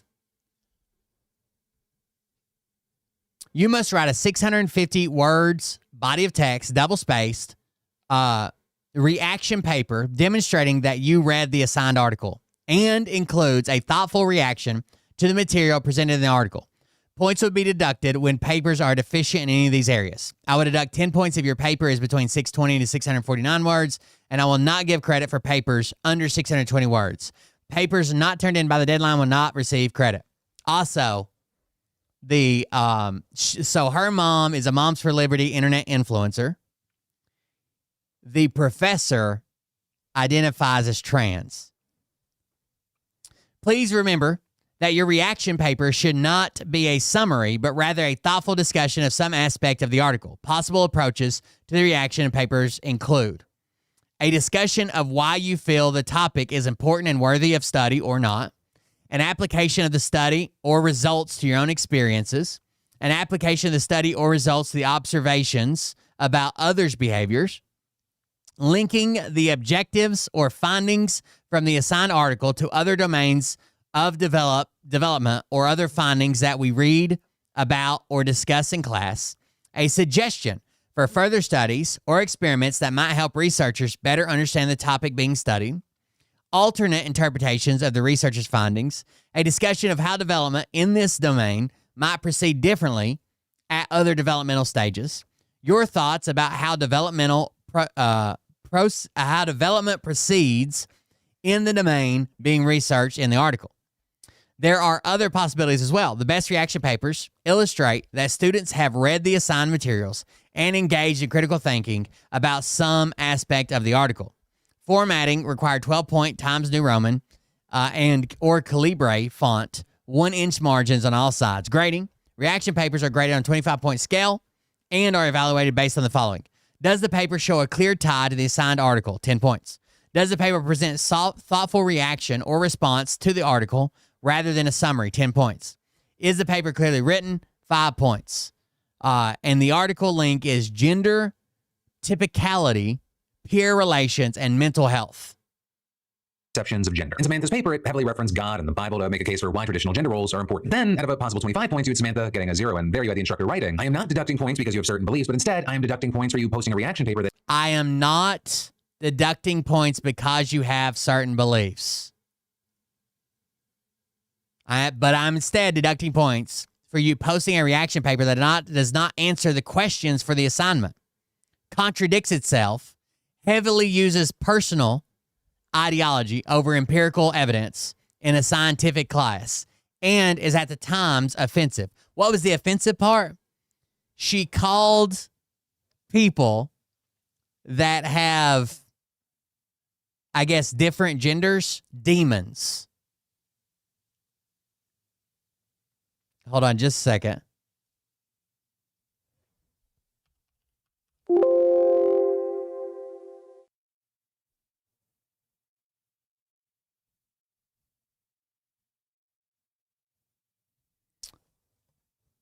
Here's her assignment. I'm just going to read it real quick. It's kind of short. You ready? This is her full paper. The article was very thought-provoking and caused me to thoroughly evaluate the idea of gender and the role it plays in our society. The article discussed peers using teasing as a way to enforce gender norms. I do not necessarily see this as a problem. God made male and female and made us differently from each other on purpose and for a purpose. God is very intentional with what he makes, and I believe trying to change that would only do more harm. Gender roles and tendencies should not be considered stereotypes. Women naturally want to do womanly things because God created us with those womanly desires in our hearts. The same goes for men. God created men in the image of his courage and strength, and he created women in the image of his beauty. He intentionally created women differently than men, and we should live our lives with that in mind. It is frustrating to me that when I read articles like this and discussion posts from my classmates of so many people trying to conform to the same mundane opinion, so they do not step on people's toes. I think that is cowardly and insincere way to live. It is important to use freedom of speech we have been given in this country, and I personally believe that eliminating gender in our society would be detrimental as it pulls us farther from God's original plan for humans. It is perfectly normal for kids to follow gender stereotypes because that is how God made us. The reason so many girls want to feel womanly and care for others in a motherly way is not because they feel pressured to fit into societal norms, social norms. It is because God created and chose them to reflect his beauty and his compassion in that way. In Genesis, God says that it is not good for a man to be alone, so he created a helper from man, which is woman. Many people assume the word helper in this context to be condescending and offensive to women. However, the original word in Hebrew is ezer kenegdo, and that directly translates to helper equally to. Additionally, God describes himself in the Bible using ezer kenegdo, or helper, as he describes his Holy Spirit as our helper as well. This shows the importance God places on the role of the helper, woman's role. God does not view women as less significant than men. He created us such intentionally and he created us with such intentionality and care, and he made woman in his image of being a helper, and in the image of his beauty. If leaning into that role means I am following gender stereotypes, then I am happy to be following the stereotype that aligns with the gifts and abilities God gave me as a woman. I do not think men and women are pressured to be more masculine or feminine. I strongly disagree with the idea from the article that encouraging acceptance of diverse gender expressions could improve students' confidence.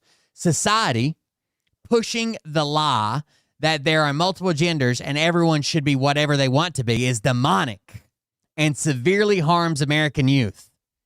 I do not want kids to be teased or bullied in school. However, pushing the lie that everyone has their own truth and everyone can do whatever they want and be whoever they want is not biblical whatsoever. The Bible says that our lives are not our own, but that our lives and bodies belong to the Lord for his glory. I live my life based on this truth and firmly believe that there would be less gender issues and insecurities in children if they were raised knowing that they do not belong to themselves, but they belong to the Lord. Overall, reading articles such as this one encouraged me to one day raise my children knowing that they have a heavenly Father who loves them and cherishes them deeply, and that having their identity firmly rooted in who he is will give them the satisfaction and acceptance that the world could never provide for them.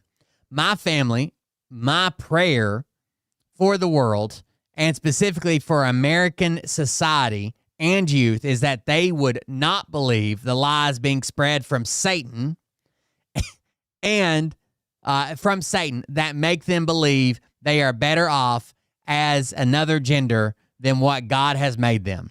I pray that they feel God's love and acceptance as who he originally created them to be.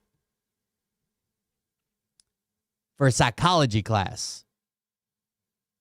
That does not answer the questions for this assignment, contradicts itself, heavily uses personal ideology over empirical evidence in a scientific class, and is at times offensive. And adding using your own personal beliefs to argue against the findings of not only this article, but the findings of countless articles across psychology, biology, sociology, etc., is not best practice.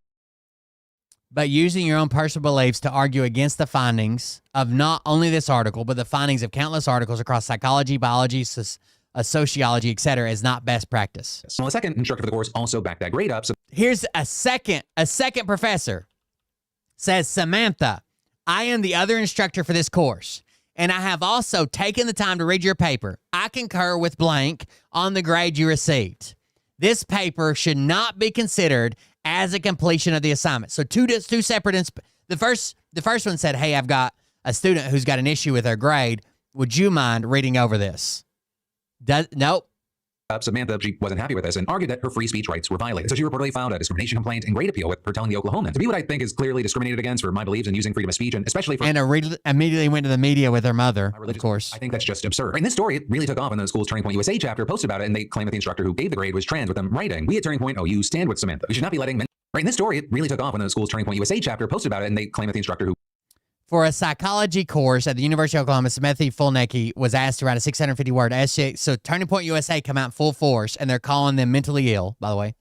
650-word essay reacting to an article about how people are perceived based on societal expectations of gender. In her essay, Fulnecki argued that traditional gender roles should not be considered stereotypes. She cited the Bible to support her stance that eliminating gender in society would be detrimental because that would put people further from God's original plan for humans. She received 0 points out of 25 on the essay. Transgender professor Mel Curtis said Ms. Fulnecki failed to use empirical evidence and called parts of her essay offensive. To call an entire group of people demonic is highly offensive, especially a minoritized population, the instructor wrote in the online grading platform. Who gave the grade was trans, with them writing, we at Turning Point OU. Fulnecki says she followed the assignment guidelines and should not be penalized for her religious viewpoints. OU officials point to the formal grade appeal process as the student awaits a decision. We at Turning Point OU stand with Samantha. We should not be letting mentally ill professors around students. Clearly, this professor lacks the intellectual maturity to set her own bias aside and take grading seriously. Professors like this are the very reason conservatives can't voice their beliefs in the classroom. Kudos to Samantha for leading by example and standing up for what she believes in. University of Oklahoma, do better. You stand with Samantha. We should not be letting mentally ill professors around students. Clearly, this professor lacks the intellectual maturity to set her own bias aside and take grading seriously. Professors like this are the very reason conservatives can't voice their beliefs in the classroom. But also, not everyone's on her side, because you had both Turning Point and the Oklahoman publishing Samantha's essay. And so now you have some thinking that the paper, it really never deserved a strong grade to begin with. I'll include a link so you can read the whole... It's a very, very, very bad paper. Like, I would expect this from this writing strength should be like entrance to high school. Like it repeats the same things over and over again. At times it feels like it's going nowhere. The same points are just again and again and again expressed. And really you're reaching out to the Bible for okay. Yourself, but it starts by saying, this article was very thought-provoking and caused me to thoroughly evaluate the idea of gender and the role it plays in our society, and then adding God made male and female and made us differently from each other on purpose and for a purpose. God is very intentional with what he makes, and I believe trying to change that would only do more harm. Women naturally want to do womanly things because God created us with those womanly desires in our hearts. And then it goes on to say, society pushing the lie that there are multiple genders and everyone should be whatever they want to be is demonic and severely harms American youth. I live my life based on this truth and firmly believe that there would be less gender issues and insecurities in children if they were raised knowing that they do not belong to themselves, but they belong to the Lord. And so with this paper, you had many just not impressed, thinking it didn't meet the standards of a college.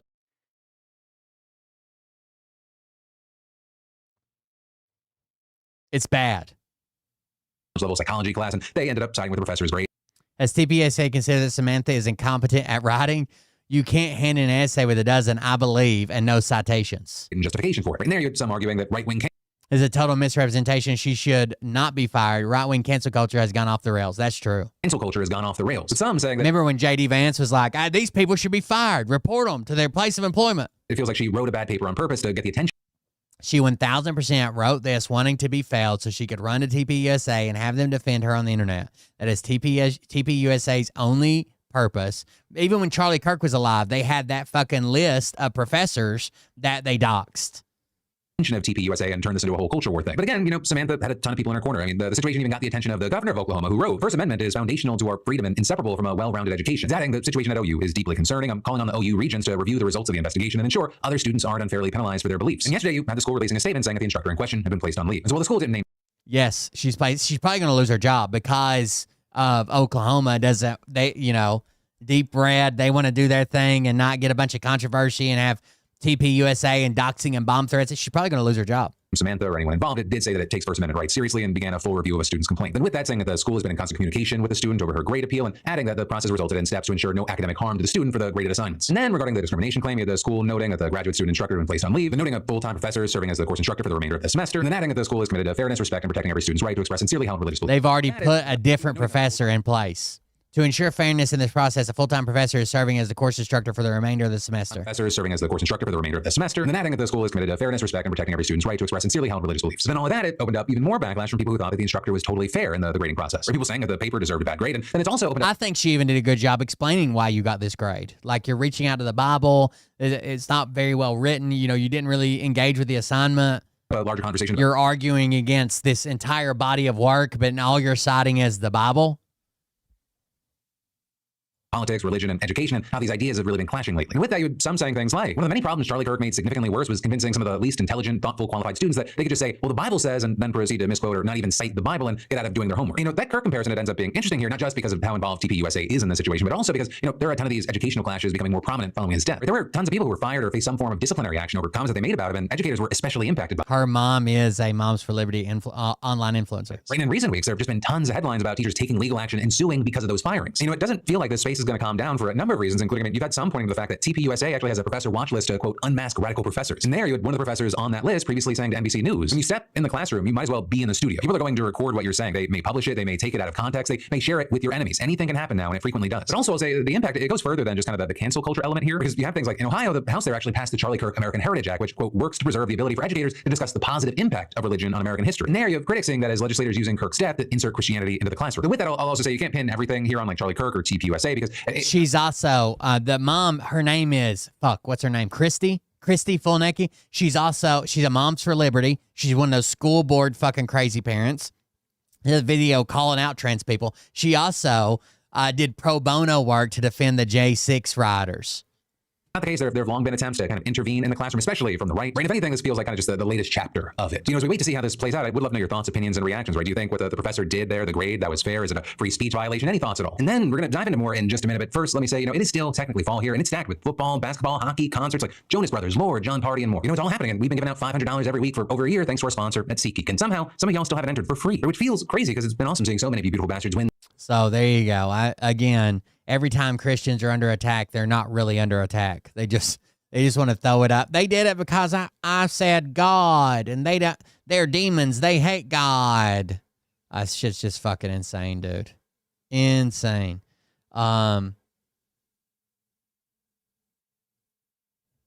This is this her mom's Twitter page? Is it recent, I guess? Wife, mom of 6, public figure, lawyer, former councilwoman, entrepreneur, podcast and radio host, servant leader, provider of hope, defender of the people. Here's her mom's Twitter page. Breaking news. That's all about that. Happy birthday, freshman Samantha Fulnecki.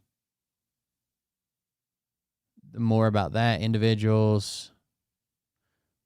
Woke liberals claim this isn't happening in our schools. If you claim to be transgender, you should be banned from working in any school. She reposted that. Holy fuck. What's she reposting here? Individuals who identify as trans should be automatically disqualified from holding any position as a teacher or professor. I wish I was as brave and as firm about the truth as Samantha in college. It's time to be brave, y'all. B. Samantha Fulnecki. That's the public statement. Wow, Mel Kruth, a transgender professor at University of Oklahoma, reportedly failed a student essay about gender norms because the student used the Bible to justify traditional gender roles. Well said. It's time for conservatives to take a stand and show teachers that we will not be intimidated for sharing conservative Christian beliefs on the assignment. Of course, they doxed them instantly. The only right thing to do is fire the professor. Good job, Samantha Fulnecki.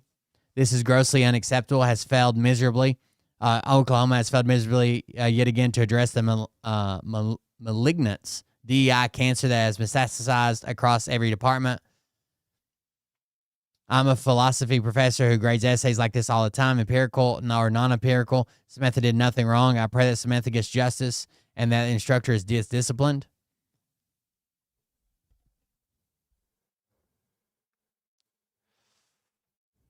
A transgender professor at OU, a taxpayer-funded university, gave Samantha a 0, not for bad writing, but because her biblical view on gender offended the professor.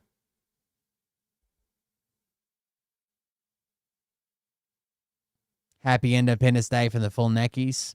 Zelensky gets absolutely eviscerated in the Oval Office right now. Do you think it's respectful to come? That's the last time she shared anything was before her daughter went viral. February 28th of Zelensky getting eviscerated. J6 Patriot News.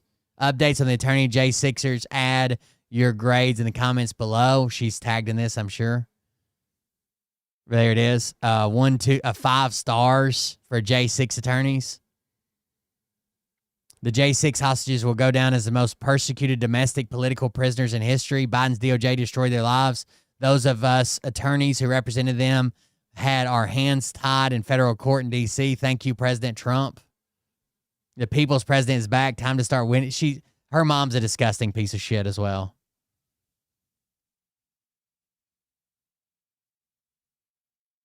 I voted. You have until November 4th to vote early with no reason, excuse. By the way, this special election in District 7, that what's-her-name is in. What's her name?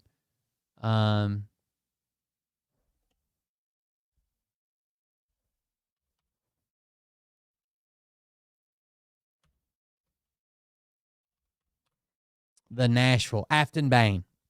The Afton Bain election is today, as well as the fucking Mina Mariah's anniversary is today. So happy anniversary to Mariah. I'm sure she's not watching, but happy anniversary to Mariah. It's been 16 years. We've been married for 16 years. So shout out to Mariah for putting up with me for 16 years, I guess. Thank you guys for joining us tonight. Consider supporting the show. Help us pay the bills around here. It's currently not. It's the show's done a really good job. I don't want to talk shit about it. It's always paid for itself and more. But currently, it's not. I know times are tough, but if you can afford it and it's something you want to do, consider supporting the show through one of the links. The mods have the links. Thank you guys for joining us. Thank you for being here. I'll be back on the next one. Maybe not tomorrow. I'll probably hang out with Mariah for our anniversary. But you guys have a good night, and I'll see you when I'm back.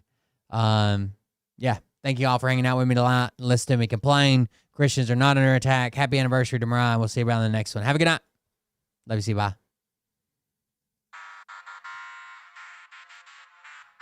But I can tell you this about if this douchebag happens to see this particular show, you don't have the fork and balls to call out the people on this planet by name and tell them exactly who they are and tell them the rest of the world who they are. You don't have the fork and balls. You don't have the balls. Okay, Scott. Here we go, I think I started some shit. Listen off, it's about to get lit. Get the place in the best, you know that stage is set. You better buckle up, cause you ain't seen none yet. Here we go, I think I started some shit. Listen off, it's about to get lit. Get the place in the best, you know that stage is set. Been married since 2009. You ain't seen none yet. We got married young, and most everybody else that got married around us has been divorced a bunch of times, separated and whatever, but it worked out for us, I guess. Praise the Lord, head to the extreme. All these false fucking prophets who profit off of gossip. Worshipping drums, cocking, begging for a throat deposit. Swinging fucking meat hammers like four in a thong. He's strapped to the shaft, eating his chest like he's King Kong. Starving for attention, I'ma make your gut burst. I'll be your huckleberry, I can quench that thirst. Baby eating lizard people, alien sex. What's next? Trump in a dress, fucking Flynn on his desk. A retard in a vest, climbing up 5G towers. Cause you told him if he did, he'd get fucking superpowers. Here we go, I think I started some shit. Piss him off, it's about to get lit. Get the place in the bets, you know that stage is set. You better buckle up, cause you ain't seen none yet. Here we go, I think I started some shit. Piss him off, it's about to get lit. Get the place in the bets, you know that stage is set. You better buckle up, cause you ain't seen none yet. I used to find clues too when I was high on shrooms. I found myself a tunnel that led to Jason Q's bedroom. Open his closet, I found some of his meat rockets. I strapped them to my shoes and then I flew through the roof. I found myself in orbit strapped to an F-16. High on amphetamine with Trump in between. Put on a light coat of baby oil and saluted the troops. He tapped me on the shoulder and said, "This is gonna be it." Whoa, wait. Stop. What? What? I'll get my files. Wait, what are you doing? It's a... Stop. Hold on. Fucking stop. Dude, come on. Seriously. This mom's an alcoholic. Oh, give me a... Oh, my God. Damn it. Here we go. I think I started some shit. Piss him off. It's about to get lit. Get the place in the bets. You know that stage is set. You better buckle up, cause you ain't seen none yet. Here we go. I think I started some shit. Piss him off. It's about to get lit. Get the place in the bets. You know that stage is set. You better buckle up, cause you ain't seen none yet. Round 3. Down goes Nino. Please say it isn't so. Got him backed up on the ropes, trying to ram it down his throat. Now things are getting rocking. He was doing so well. It's all over. Hands on his shoulders. They ringing his bell. You got Frog News Network doing no damn research. They rework and copy on Cox that came first. 9th inning, second string, and they acting like they know hitters. Assholes throwing bullshit, sending runs to the shitter. All this nonsense on my conscience. It's hard to sleep at night. Who the fuck is in my window with this time of the Good night, guys. parasites, these leeches with all their secret meetings. Teach